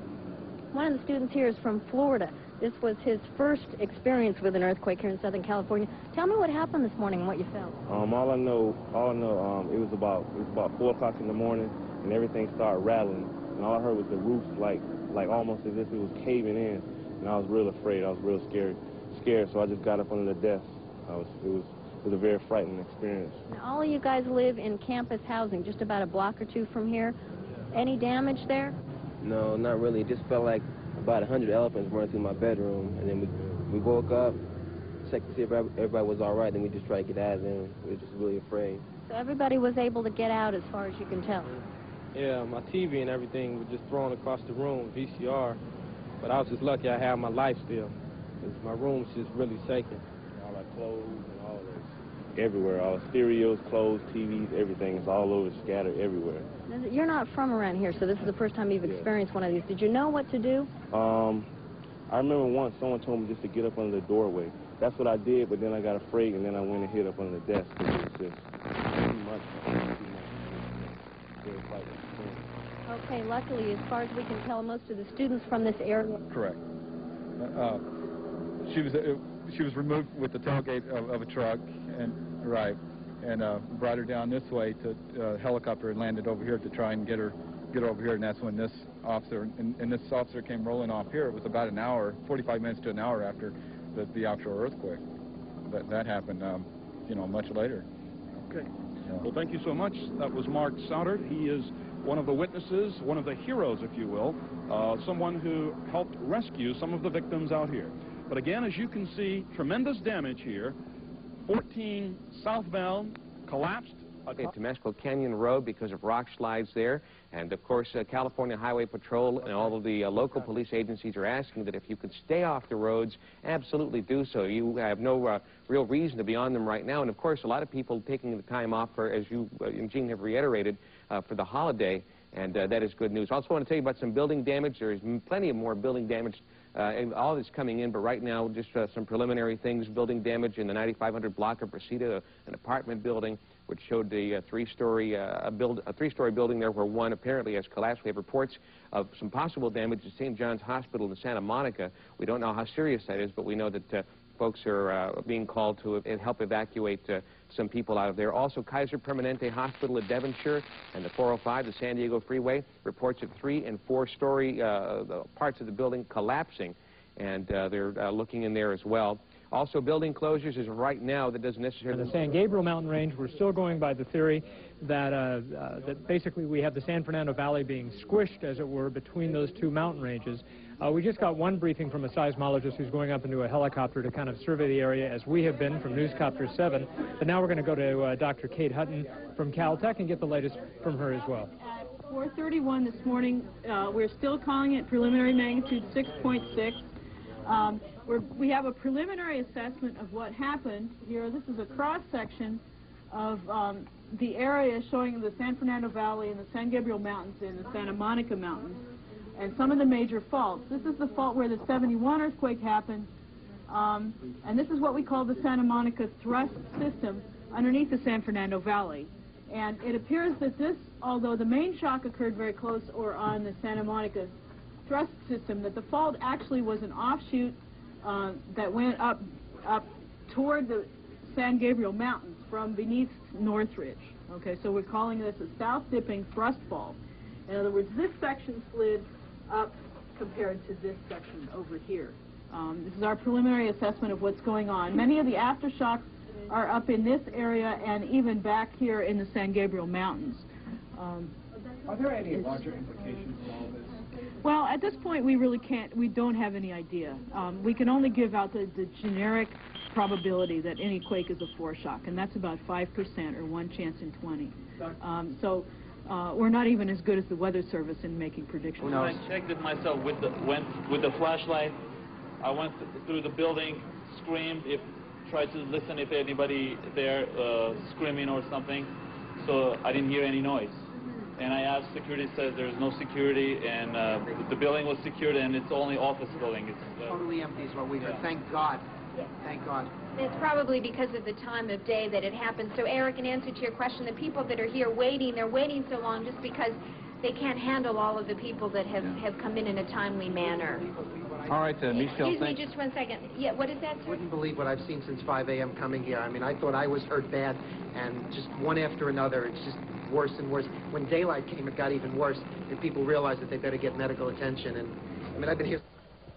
We want to go to Gary Kauf now. He's going to bring us the latest on one of the very, very terrible freeway disasters in Los Angeles in the aftermath of the quake. It is the interchange of the 14 and 5. Gary, do you hear us? Gary? Okay, I guess obviously we're having a little bit of some problems here. You can see, though, just what a mess it is. One CHP officer, excuse me, one LAPD police officer, a motorcycle officer, was apparently killed. That is his body there with the yellow tarp over it. Apparently, he was driving very early in the morning. There were no lights on as a result of the power outages, and we believe that he basically just drove right off the edge of the freeway. You get a good overview with some of these pictures now that you're seeing. This is an interchange of two southbound sections of freeway, the Antelope Valley. As a matter of fact, if you look at this, this is the picture from Cal State Northridge where there is radiation inside this building. So that is concerned. They're concerned about a radiation leak, and the building itself has been evacuated. Let's go back live to KNBC TV. Here at Channel 4 Newsroom. This is a building at Cal State Northridge. As you can see, the fire is on the upper floor of the buildings at Cal State Northridge. We haven't seen any fire units on the ground around the building, but maybe as we pan back, but so far we haven't seen any. There are a number of fires throughout the... Okay, now I understand that we do have Lieutenant John Duncan on the phone of the LAPD. Lieutenant? Good morning. Good morning. Can you tell us anything about this fire at Cal State Northridge? No, I can't. I don't have any specific information on that at the present time. I know that there's a number of fires that the fire department are trying to deal with, but I haven't received an update on that one myself. Can you give us an idea of what you're getting, the big picture here? We're seeing damage all over the area. Do you have a comprehensive list of what we're seeing? Well, you know, I don't have a comprehensive list other than the significant damage, of course, to the freeways that we've been talking about most of the morning. 14 freeway is closed out San Fernando Road. 10 freeway is down at Fairfax. 118 is closed at Balboa. There seems to be some problem on the South 405 at Rinaldi. And then the southbound 14 at the 5 freeway. Lieutenant, the accident that occurred out on the 14... Recent construction. Doctor, would you say that many people who have weathered an earthquake in the past in the San Fernando Valley, maybe a 6-point earthquake, because it was farther away, now they're finding that they may have a lot more damage in their homes? Well, this quake did happen, well, the San Fernando earthquake happened, the epicenter was in an fairly unpopulated area underneath the mountains, and then the fault ruptured up into Sylmar. So there was damage at the base of the mountains in Sylmar, San Fernando. The people south of that in the valley were a little bit removed from the activity. But in this case, the epicenter is right below Northridge. So this whole populated area of the San Fernando Valley was very close to this fault. So there will be more damage in this earthquake in the main part of San Fernando Valley than there was. I got another helicopter. And it's also much more populated now than it was. As Dr. Kate Hutton is talking about more damage in the San Fernando Valley, it appears Captain Ron has certainly found some. The freeways at that time that were being built fell down up in the northern San Fernando Valley, but now, you know, it was get you back to the 5 and the 14 connect. The 14 collapsed at that point. Okay, we're going to dump out of this news conference. You got the main thrust of what was going on there at Caltech as we are learning more of the technical items, the technical story of how this earthquake did the damage that it did, but I think the real story is the picture that you're seeing here, which is in Northridge. Captain Ron, we're looking at, I believe, the Northridge Mall and the parking structure, which seems to have pancaked. Seems to have collapsed. Yes. Well, I see some emergency vehicles there. Once again, we're hoping that because of the time in the morning that there wasn't much traffic in this area, and perhaps we'll get away lucky again on this structure as well. But the magnitude of our luck is just beginning to sink home, too, as we look at these parking structures all over the north end of the valley, which have collapsed on themselves, and it just shatters you to think what might have happened had there been people just arriving in cars or just getting out. And Ann? Yes, we're talking to you, Ron. Can you hear us? Yeah, I'm sorry. We're up with Van Nuys, and you can imagine it's quite busy. This is the Northridge Fashion Center, and what we're looking at here is one of the parking structures that has completely been destroyed. Now, there's major damage to the Sears building, but probably the worst that we see out here in this fashion center by far is the Bullocks, and we'll pan over there right now and we'll give you an idea of just exactly what used to be Bullocks. This building has completely collapsed. The walls here on the west side have fallen down. You can look directly into the store itself, and there's just major damage. I'm sure that this building is completely gone. And as we look throughout this fashion center, we can see cracked columns and windows broken everywhere.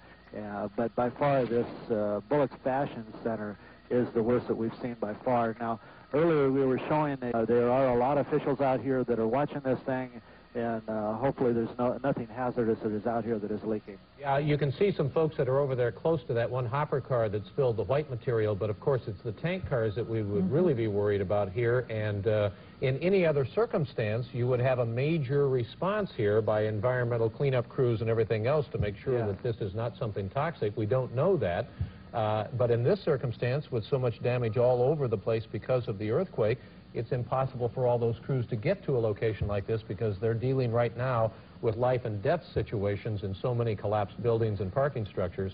But they're on the Southern Pacific Main Line tracks. They're just south, I would assume. Is that just south of the Northridge Fashion Center? Yes, that's just south of Nordhoff, and if we can pan just a little to the left, or actually right in the center of our screen, that's a Best store that's on the south side of Nordhoff, just west of Tampa. And as you can see, the entire back side of this Best store has collapsed, and even part of the roof has collapsed out here, right where the train derailed. Ron, I was struck to see what happened to those railroad tracks. If you pan just over there, you're a camera person. It's a little higher. At one point, the tracks actually have sort of bobby pinned. They've pinched together, and then they're wide again and pinched together. And when you imagine the kind of force that it takes to bend steel that way, it's very sobering to look at that train track. And of course, that's reflective of all the damage that I'm seeing in this immediate area. And there's a big spill of something, one of those tank cars you were talking about, Gene, right there to the left. Yeah, it has definitely spilled its load, at least one of those tank cars, and it's fortunately it's not flowing anyplace. It's sort of reservoired there in that little gully next to the train tracks, but we do not know what sort of material is there. I see some people walking around. Is that the Fire 5, the fellow that got out of the Fire 5? No, he just took off, so that would be some of the officials, hopefully train officials, that are looking at this thing right there. But it is corralled, and by the fact that they're walking that close to it is good news, hopefully, because if it was a real hazardous material, then they probably wouldn't be that close to it. Indeed, and we see some spectators there on the wall just to the south, too, and they're looking at it, and they seem to be all right. So hopefully this is nothing toxic, and I think from our viewpoint here and your viewpoint, we can see that it probably is not. Your point was an excellent one, though. We've looked now in the course of the last couple of hours at a dozen major tragedies. Yes. You know, major problems, and we always say, you know, in the event of an earthquake, don't expect emergency people to be able to get to your neighborhood maybe for a couple of days. Well, this is why, because we have just a vast amount of severe damage and people trapped underneath buildings and spills on railroads and freeways that have collapsed, and it's really well, it's one of those circumstances. Where do you start first? You just Where do you start first? And of course, where you start first is where there is a threat to life. That's exactly and those right. are the folks that are trapped or injured in buildings that have collapsed. That's where they are starting first. And that's where we've seen them. If it hasn't collapsed in your neighborhood, it's going to be a while before they get there. And so the water power and railroad car problems are not getting the immediate attention because we're still saving lives. Art Rascone is at a hospital in the valley. Let's let him take it away. Art. Over here at the Granada Hills Hospital, this is the Kaiser Emergency Permanente place. There are about 24 people standing outside of this hospital. They have not been able to receive medical attention. In fact, this hospital is calling for extra doctors to come to this area. They've had to evacuate the inside of the hospital, portions of it, the bottom floor especially, because there are about 2 inches of water around the floor of the hospital. As well, we have several of the people out here. Do you mind if we talk to you for a moment, sir? Would that be all right? Russell, why don't we come on over here and explain your situation. Well, we were sleeping, and all of a sudden our apartment started shaking, and we just jumped up, and we couldn't see anything. It was too dark, and we started running towards the frame of the door, and we just stood there for a while until it kind of stopped, and we ran out of the apartment in front of the building. Okay, obviously you're injured. Looks like you have some cuts on the faces. Have you not been able to get medical help? Not yet. We're waiting still to get in because they take in the most, the emergency cases. Yeah. We don't even know what hit him. It was too dark. Okay. Thank you very much. Good luck, okay? If you look around... Complex, it is now 2 stories. The first level has totally collapsed. And this unit here is just representative of the units that you'll see from here all the way to the back. There are 4 units just like this. They say this complex was built in the 70s, so it's maybe a little over 20 years old. Again, it is the Northridge Meadows Apartments, and it is Reseda Boulevard. Hundreds of people now standing outside waiting to find out what has happened to their friends, their neighbors. These are the people you see standing outside. Those are the people who are living on the 3rd and the 2nd floor. The residents here tell me that the stairwell collapsed, everything collapsed, so they had to come out of this apartment complex. Most were using makeshift sort of ropes with blankets tied together and fire hoses, and they climbed down that way, and that is how these people escaped. At this point, we have no confirmed fatalities at all. As I say right now, the effort is just to reach the people who are still alive and who they can speak to at this point. Do we know? It's just a terrible, terrible situation here, really. Well, this has to be the worst disaster that we have seen so far this morning, because it is still so unknown how many bodies are down below. Do we know that anybody got out safely from that first level? No. We have not gotten any confirmed reports that anybody has gotten out safely. However, we have actually heard people screaming out, talking to the fire crews and saying, yes, I'm here, I'm okay. And so they're trying to reach those people. So we do know for a fact that there are people alive. But we don't have any calculation on how many are alive, how many are dead, and how many may have been trapped down here. And it could be hours before we can find that out. It seems that the mood there is fairly calm, that people are just quiet and waiting. There doesn't seem to be any kind of panic. Is that how you would describe the situation? It's true. It's very eerie. It's very quiet. People here are really still in shock. There's no other way to describe it. Many of the people have cuts or bleeding from their faces themselves, and they are in shock. I think part of the reason why you're seeing calm is many of the people who escaped are the residents who lived on the top floor and the second floor. Those who lived on the bottom floor are still trapped inside, and so we don't have a lot of people who have arrived yet to this location looking for loved ones or friends, because we're just now getting this information out to the public. How many units on that first floor? Do we know? I don't know. I really, you can't tell. I mean, look, if you can look at it here, you can't tell. I have not been able to contact the manager of the complex, but there would be, between this unit and the 5 others that have collapsed identical to this, I would guess probably close to maybe 70. Oh my Scores God. of people. Maybe 70 units. Now, and from what the residents tell me, that most were occupied. Linda, a little bit earlier we saw an elderly couple kind of wandering in their robe and pajamas and then being pointed to a certain direction by one of the firefighters. Have they set up a place where some of these residents can go in that area? No, none of that has been arranged yet. Obviously, the priority at this point is just to try to save the people who are still alive down there. That's the priority. Are there any kinds of dogs helping out, or is it mainly the firefighting? Died from heart attacks, presumably related to what was going on. But just looking at the pictures that you're seeing right now, you get an idea of just what a strong jolt this was that struck. We want to bring you some live coverage now from Los Angeles via KTLA, so we'll listen in there. I thought we were dead. So did I. I thought, this is it. And all I could think of was we're together, we love each other, and that's... And then when the shaking stopped and I realized that we were still able to move, and we scattered about and got our stuff and got the hell out. Thank you so much for talking to us. I know, and we need to get people out of here because the gas leak is pretty bad. Again, we are at 4474 Woodman Avenue. There is a major gas leak on the back of the building. So if anybody, we've been trying to call the fire department. We're trying to get people out of here. People are still trying to get some of their things. That is the managers. That is the one. That used to be the 3rd floor. Again, I don't know if you can understand. The whole building has buckled underneath one entire floor. They're trying to get some things out of the building. But again, we tried to turn the gas up front, and that came off. But it's the gas in the back that we're concerned about. It's a major leak. All the cars under the building are gone. There was one person down underneath the building, and when you come back to us later, we're going to have to move our cables to show you that. But again, it is pretty incredible. We're at 4474 Woodman Avenue. I am Christina Gonzalez live, and let me show you before we go, since we can be here now, the apartments over here, once again. And there is a young lady just kind of looking at her apartment. I don't think she wants to be bothered right now, but you can see what you're looking at used to be a 2nd floor of a building. The 1st floor is gone. The cars underneath are gone. We are walking you through 4474 Woodman Avenue. And the smell of gas, pretty incredible. People pretty much in shock. If you look to the left, Patty, over here, you can see that underneath there used to be a laundry room. And we're going to try to get you down to what used to be a laundry room.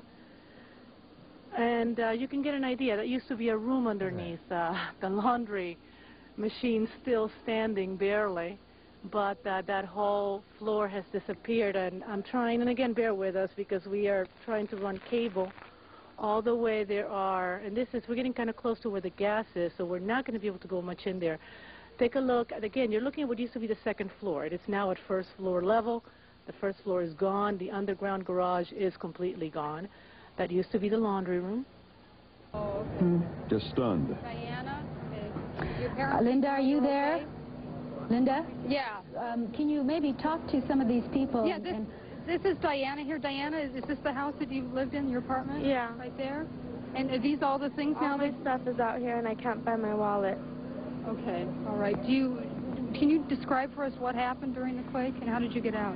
We got out through the balcony right here, and I didn't realize we were on the floor because we live on the second floor, and I didn't. You didn't even know it had collapsed? Well, I felt it, a big thing, but I thought it was just a big jolt, and then I didn't realize, because I thought that the building would be able to withstand all that stuff, and I don't know. I looked up. My friend looked out the window, and she saw that we were on the floor, and so we got out.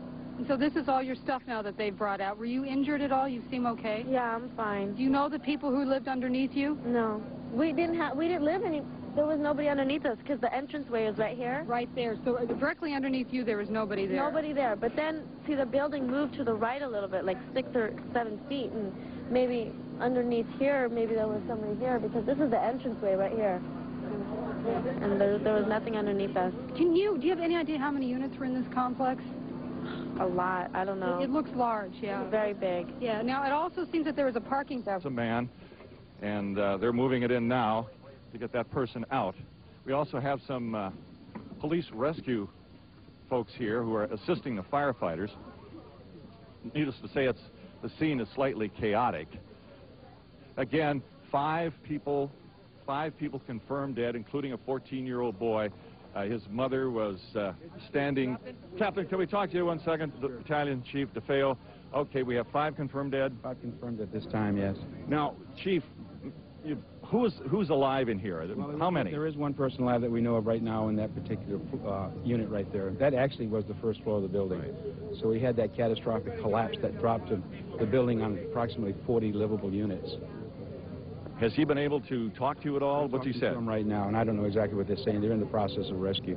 Now, there also was another rescue going on in the back of the building. What's the status with that? We're taking people out of that also. That's probably another 20 minutes before we get that person out.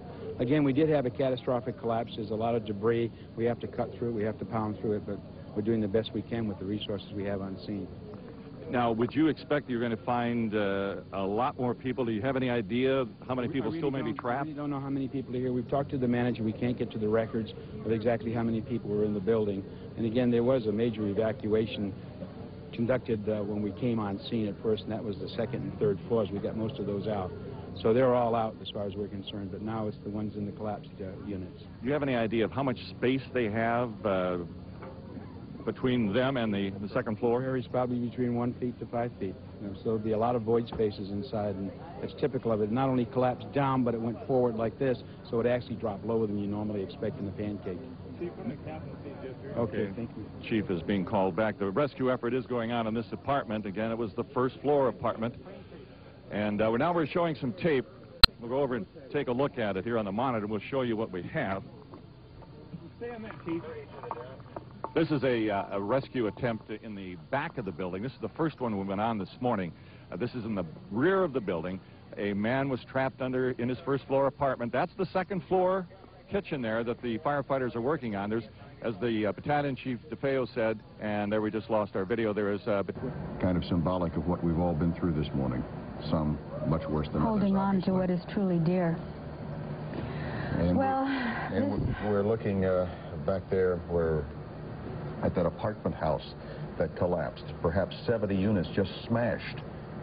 2 floors coming down on top of them that Linda Moore was telling us about. And then that home in the hills above Studio City that collapsed, and then on either side both of the homes were fine, and then the heroics of one man by the name of Andy who was talking to his neighbor so that she wouldn't be frightened until the paramedics and rescuers could come and extricate her from the debris. This obviously just a firestorm here in this mobile home park. You see the burned out cars there.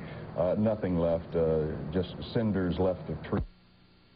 And people miraculously escaping this. Heard on the Santa Susana Fault. They're calling it the Santa Susana Fault, just west of San Fernando. They say it was just south of the epicenter of the 1971 San Fernando quake, which had a magnitude of 6.5. They are calling the one today a 6.6. He says that the Santa Susana is what they're calling a thrust fault, in which two plates are converging and crunching up on one another. You have been watching pictures, of course, of the freeways there that have crumbled. We want to go back to KABC at this time for their live coverage, and then as soon as we can, we will throw it to President Clinton in Washington. Yes. Yes. Okay, some of the ladies who lived in that first floor apartment, fortunate to be out of there alive or without injury. One lady. All right, we're told that they almost have this person out. We'll stay with this for a few more minutes here. We're told that this person, all right, I'm told that they had his legs out. We're going to get up here and see what if we can get a better vantage point. This person is alive. There were 5 people who were killed. All right, now they're going to get some airbags in here to lift up the debris off the person. I can see his feet, yes. I can see his feet. And he is talking to the firefighters. And they're calling in for more airbags to lift up this debris and provide a little space to get this individual out, this man out. We don't know how old he is or his name, obviously, but we do know he is alive, and that definitely is good news. There is at least one other person the fire department is working on right now to free. That person's trapped in an apartment to the rear of this building. And we're going to move over here a little bit to the left. What will the airbag do now? Maybe you could tell us about that. What they're trying to do is attempt to lift up the building off of the patient. As soon as they do that, right now what they're trying to do, I think, is try to pull the bed apart that he's laying on so they can lower him down and pull him out. What will be the first thing that paramedics will do then? First thing that we're going to do is try to stabilize our patient and also try to get some lines into him, try to establish what's wrong with him, do a head-to-toe on him, figure out what his injuries are. Then what somebody will do is find out what hospital we're going to, and we'll be transporting him to that hospital. Okay, we have any idea? Do you have any idea how old this person might be? Or not right now at this time. Okay, that's one of the paramedics. Paramedic crews for the Los Angeles City Fire Department. They're waiting for this individual, this man, to be freed. They're trying to lift the building up, as you heard him say, the airbags and jacks. They've got some jacks in there now, and they're trying to lift this building up, give them enough space to bring the man out. Chief, anything new on this fella? No, they're still trying to work on him. He's really packed in there, and we're using what we call our air rescue bags right now to try and raise the side of the building. What kind of a process is that going to be? Well, you can see what it's taking right now. It's personnel, and it eats up a lot of resources at a scene like this here, but we do have this one, and we are finding reports of more traffic in the building. We're trying to get more resources on the scene. As we're recalling, we're getting more people here. Now, you say you're hearing more reports of people trapped. Any idea how many? Again, we probably got another 3 or 4, and I know they're extracting them back here now, so we have quite a few crews working. Bob DeFeo, Battalion Chief of the Los Angeles Fire Department. Now they're bringing in a saw, which they'll attempt to cut this beam with. I think you can get to see that the firefighters, you can see the man's feet, the victim's feet. They're trying to get that building up off of him.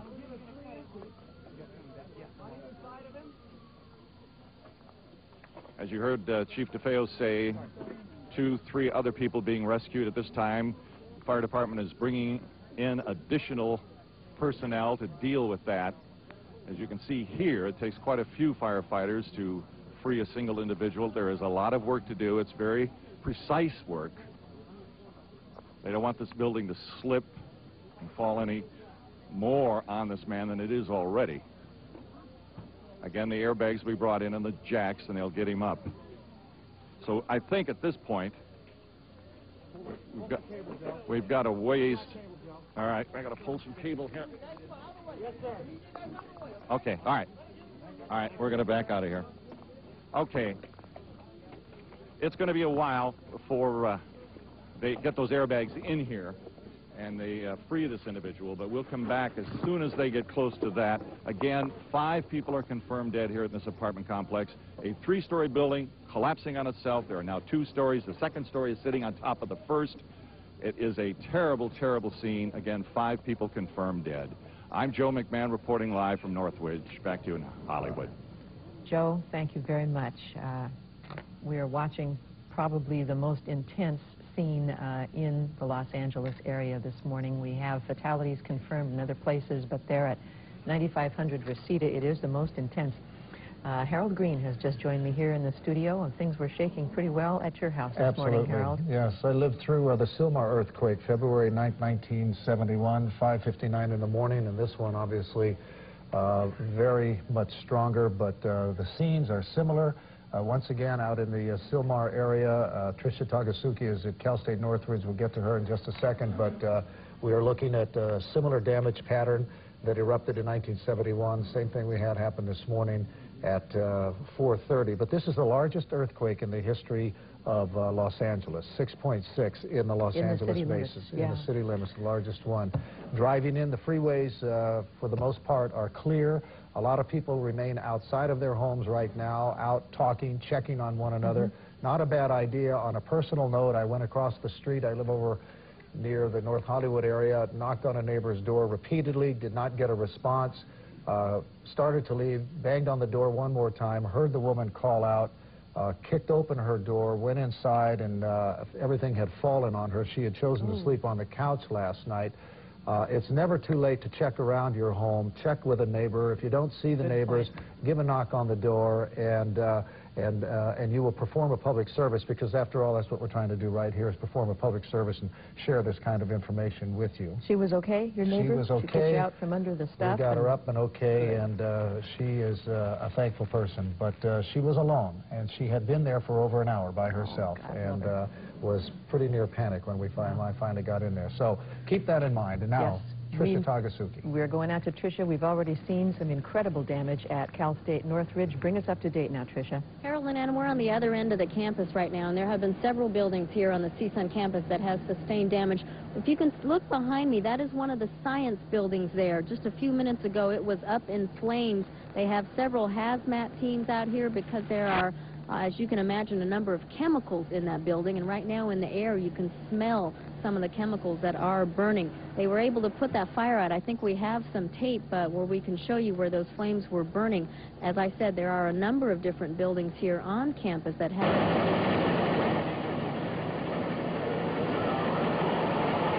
Earlier we showed you that parking structure, that four-story parking structure that had literally just crumbled. This particular building here, firefighters were quick to arrive on the scene. There were some explosions going on here because of all the chemicals inside. They are checking floor by floor right now. Most recently, we have not heard any more of that popping, any more of the explosions going on in that building. They seem to have it under control, but they are checking also the adjacent buildings.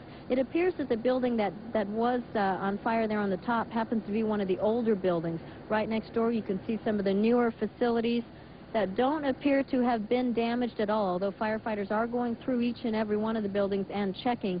And there's also some other buildings just real close by that are still under construction. Also, those do not appear to have sustained much damage. It appears that, if anything, some of the older buildings, as we were driving around the campus, we could see some damage, and a lot of the... There you are, Andrew, in the second row there. And Bob Nash, Undersecretary at USDA.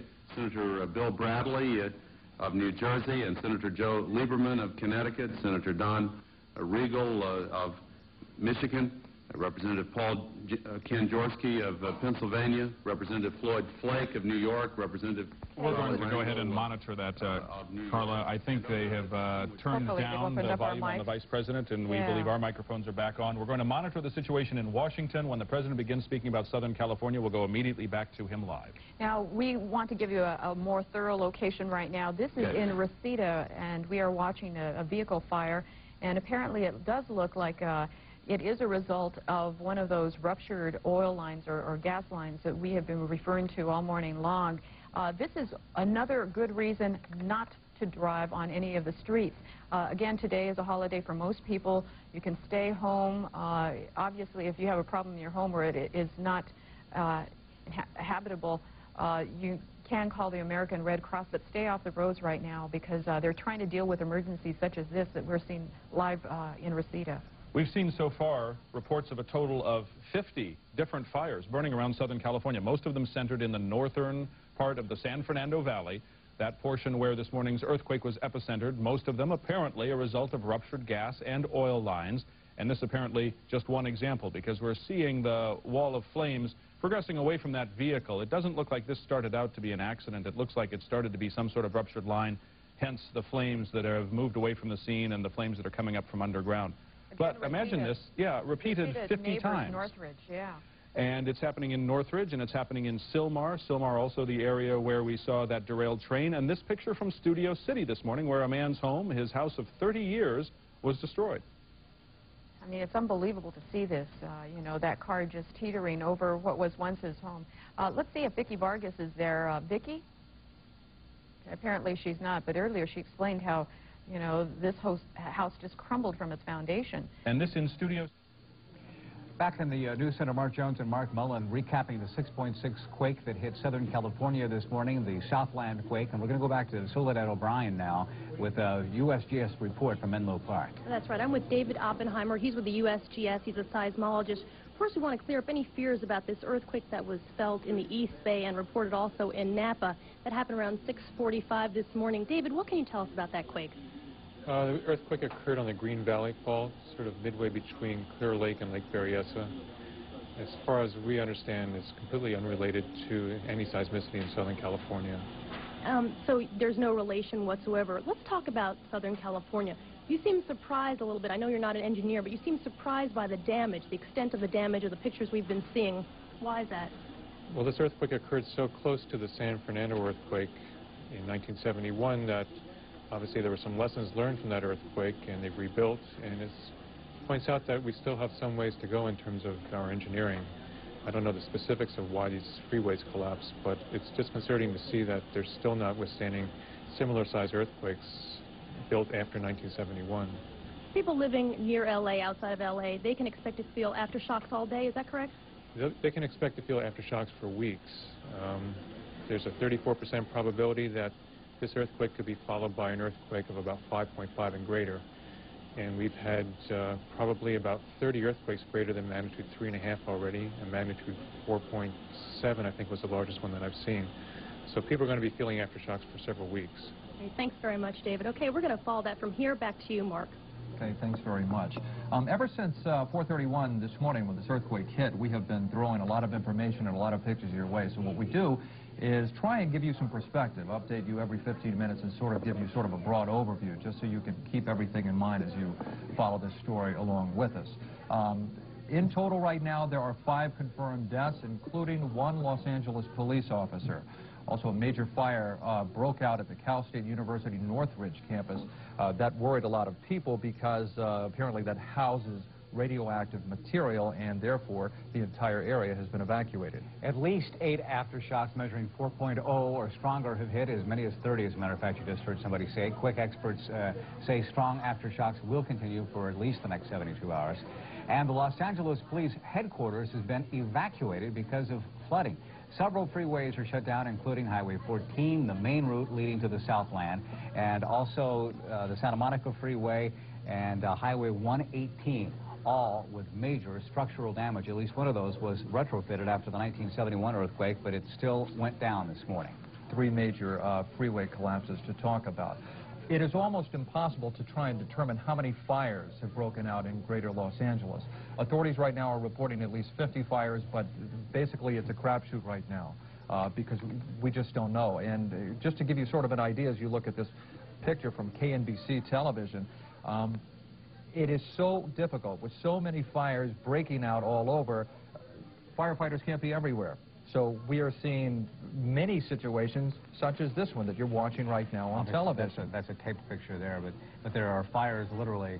I don't know how they can say 50 fires. We've seen what appears to be hundreds, including fires where people were going to work this morning, grocery stores, shopping center damage, homes, entire homes that have gone off hills, buildings, apartment buildings that have collapsed, 4-story buildings that have gone down. This is a live picture from an area. It looks like that may be an apartment complex. There's all kinds of unconfirmed reports of deaths this morning. At one point we heard there were 50 deaths. We just heard another report that possibly there are 10 deaths additionally relating to a train accident, but we have no way to confirm that at this time. What we do know about a train is that authorities in Southern California are reporting that a Southern Pacific Railroad car, a 64-car train carrying hazardous material derailed. We We saw pictures of that earlier, but at least the good news in that is there were no immediate reports of leaks or injuries. So at this point, again, it's 5 confirmed deaths. Of course, we expect that to go higher later in the day. One other area of concern is around the town of Fillmore, which was evacuated earlier. It's a little small town, but known to people in the Southland because there was a dam there. And upon initial survey, they thought that there may have been some stress on the dam, so just as a precaution, the entire town of Fillmore, that little town and the adjoining area, was evacuated as engineers move in to try and examine the damage. We mentioned, as you said, 5 deaths, hundreds of injuries, perhaps major structure damage to the highways in Southern California. There's some power outages, too, along the West Coast because of this. Both Portland and Seattle, Washington, lost power. What was it, 10,000 people? 10,000 people in Portland, Oregon, and as many as 30,000 people in Seattle before power officials there were able to reroute and restore power, probably within about 30 minutes of Seattle, but it just shows you at the magnitude of this. This power was either originated or was routed through Los Angeles. 55,000 homes in Culver City are without telephone service at this point, and by the way, Pac Bell is saying, please do not try to call your friends and relatives in Southern California. If you do, you'll probably get a message saying that the lines are busy. But at this point, they're saying leave the lines free for officials in Southern California. They need them to get to the hospitals and to... we're going to go now live to Washington, D.C. The president may be talking about the quake this morning along with the economic recovery package. For reminding us all that we can make a difference in people's lives and that there are a lot of good people out there who are dying to make more of their lives if given the opportunity. It's so easy for us here to come here and talk in government language about government programs that never seem to reach to the human level and to the reality of what is actually at stake among the young people of this country. And he did that better than I think that I will be able to in following up. But for all of you who are here to talk about this today, if there was ever an argument for why we needed to find ways to give people and communities the capacity to develop themselves, I think Arlen Smith made a better argument than any of the rest of us ever could. I thought when he said, I couldn't believe I was here in Washington, I used to be a knucklehead. I thought he was going to say there were a lot of knuckleheads here, but he was delicate enough not to say that. First, let me, if I might, comment on the earthquake that struck Los Angeles and the San Fernando Valley very early this morning. I have spoken with Governor Wilson and with Mayor Reardon by phone. I've assured them that we intend to do everything we possibly can to help the people of Los Angeles and Southern California deal with the earthquake and its aftermath. I've also spoken with James Lee Witt, the director of the Federal Emergency Management Agency. He is probably, as we meet here, on his way to California. Secretary Cisneros, I know, is going out later today. We may have other representatives of the government there.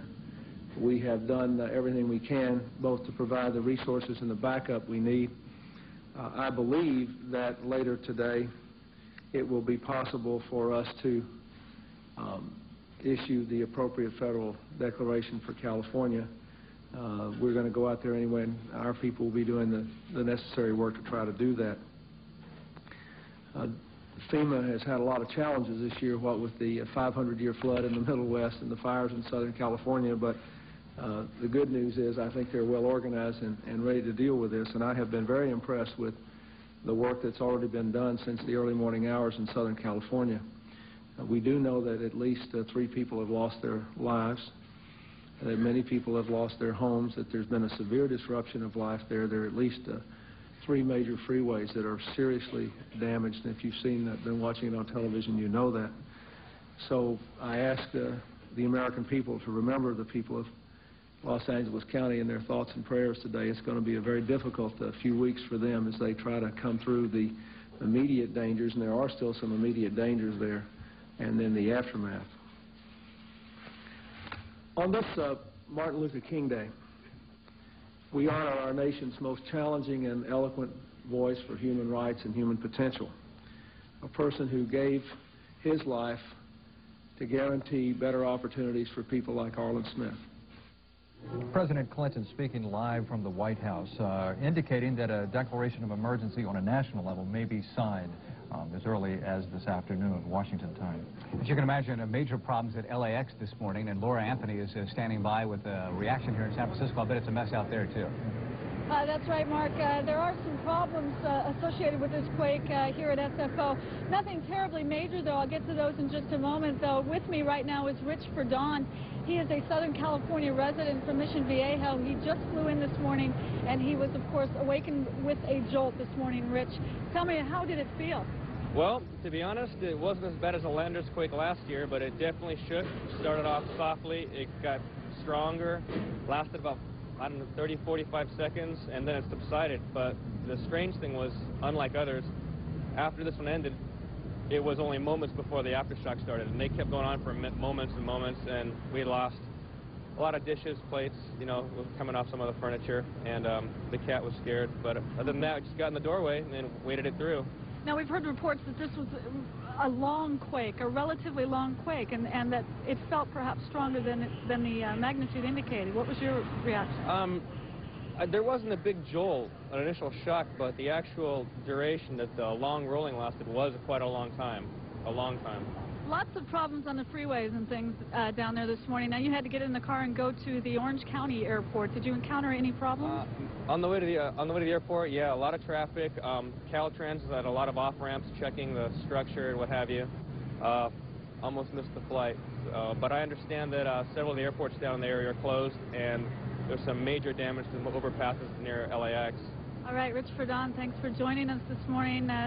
We hope your trip up here is a little bit quieter. Thank you. Thank you.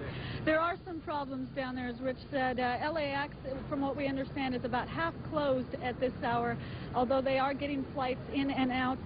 We understand that the Burbank airport reclosed at about 8 o'clock this morning, and that it is expected to reopen at 11 a.m. Now, Burbank is probably the closest airport to Northridge in the area where the quake was centered. Other airports down there that we know of, Ontario, Orange County, and Long Beach, as far as we know, flights going in and out, perhaps with some delays, though. Mark? Laura, thanks very much. Of course, if you're expecting anybody from Los Angeles, or if you're planning to go down, regardless of the circumstances, regardless of the time, the number of times that we will say that one particular airport may have reopened, as Mark just said, please call. Do yourself a favor, because they're looking at major delays, even if the airports do open later in the afternoon. Right, not only along the West Coast, but Los Angeles being one of the major hubs of the entire country, this has disrupted traffic nationwide. So let's go back to KNBC now and live coverage of the Southland quake. Officials to find out what the damage is there. You know that the Northridge area, Chatsworth, you know, is neighboring to, you know, Simi Valley and Ventura County. So we're going to be checking in with them to see what the extent of damage is in that area west of the epicenter. Right now, we want to go back to Earthquake Central, the seismology lab at Caltech, if we can, for a moment. Conan Nolan, we are told, standing by to bring us the latest from the seismology lab there. And Conan, this is not just a Caltech facility, this is also the U.S. Geological Survey, and so this is all hands working at the office where you are right now. Here, maybe we can connect them and make 7 out of 2. And you're looking at it, but Conan is apparently off gathering information, and so we were told that he might have the latest for us. Apparently he's not prepared to bring it to us, so we apologize for that. You know, ladies and gentlemen, as you watch this morning, you are seeing some flying by the seat of the pants. Southern California and also television stations like Channel 4 try to prepare as best we can for such an event, but still it is not going to be seamless. We beg your indulgence. Right now, let's go to Diane Diaz, who has been taking a close look at some of the people that are wounded. She's at Granada Hills Community Hospital with more on the injuries there. Diane? Right in the heart of where the earthquake struck the hardest, Carla, in the San Fernando Valley. Granada Hills Community Hospital completely swamped right now with people who are trying to get emergency care. They continue to arrive in paramedic units, and they are having to wait quite a while for their help here. One of the ladies here, if we can talk to you, Elaine? Right. Tell us your story. What happened to you? As I was getting out of bed, either I went into the little TV or the TV fell down and I have a deep gash in my leg. We're seeing it here that it's been already wrapped up. Have you been treated as yet? No, this I did at home. There's a big knot and a deep gash. What have the hospital officials here told you? You've been here a while? Yes. What time is it now? It's 9:25. I've been here about 2 hours, and just wait our turn. How about you, ma'am? What was your story? I've got a cut on my leg. So everything fell down in my whole house. The bookcases. I think a TV fell on top of me. I don't know. Bookcases fell down, and we were just lucky to get out. We weren't killed because You were from the Northridge area. Granada Hills. Granada We Hills. live in the same complex, and it struck pretty bad. Everything came out. We are getting widespread reports that apartment buildings and houses have been completely destroyed throughout this area. What was your experience in your unit?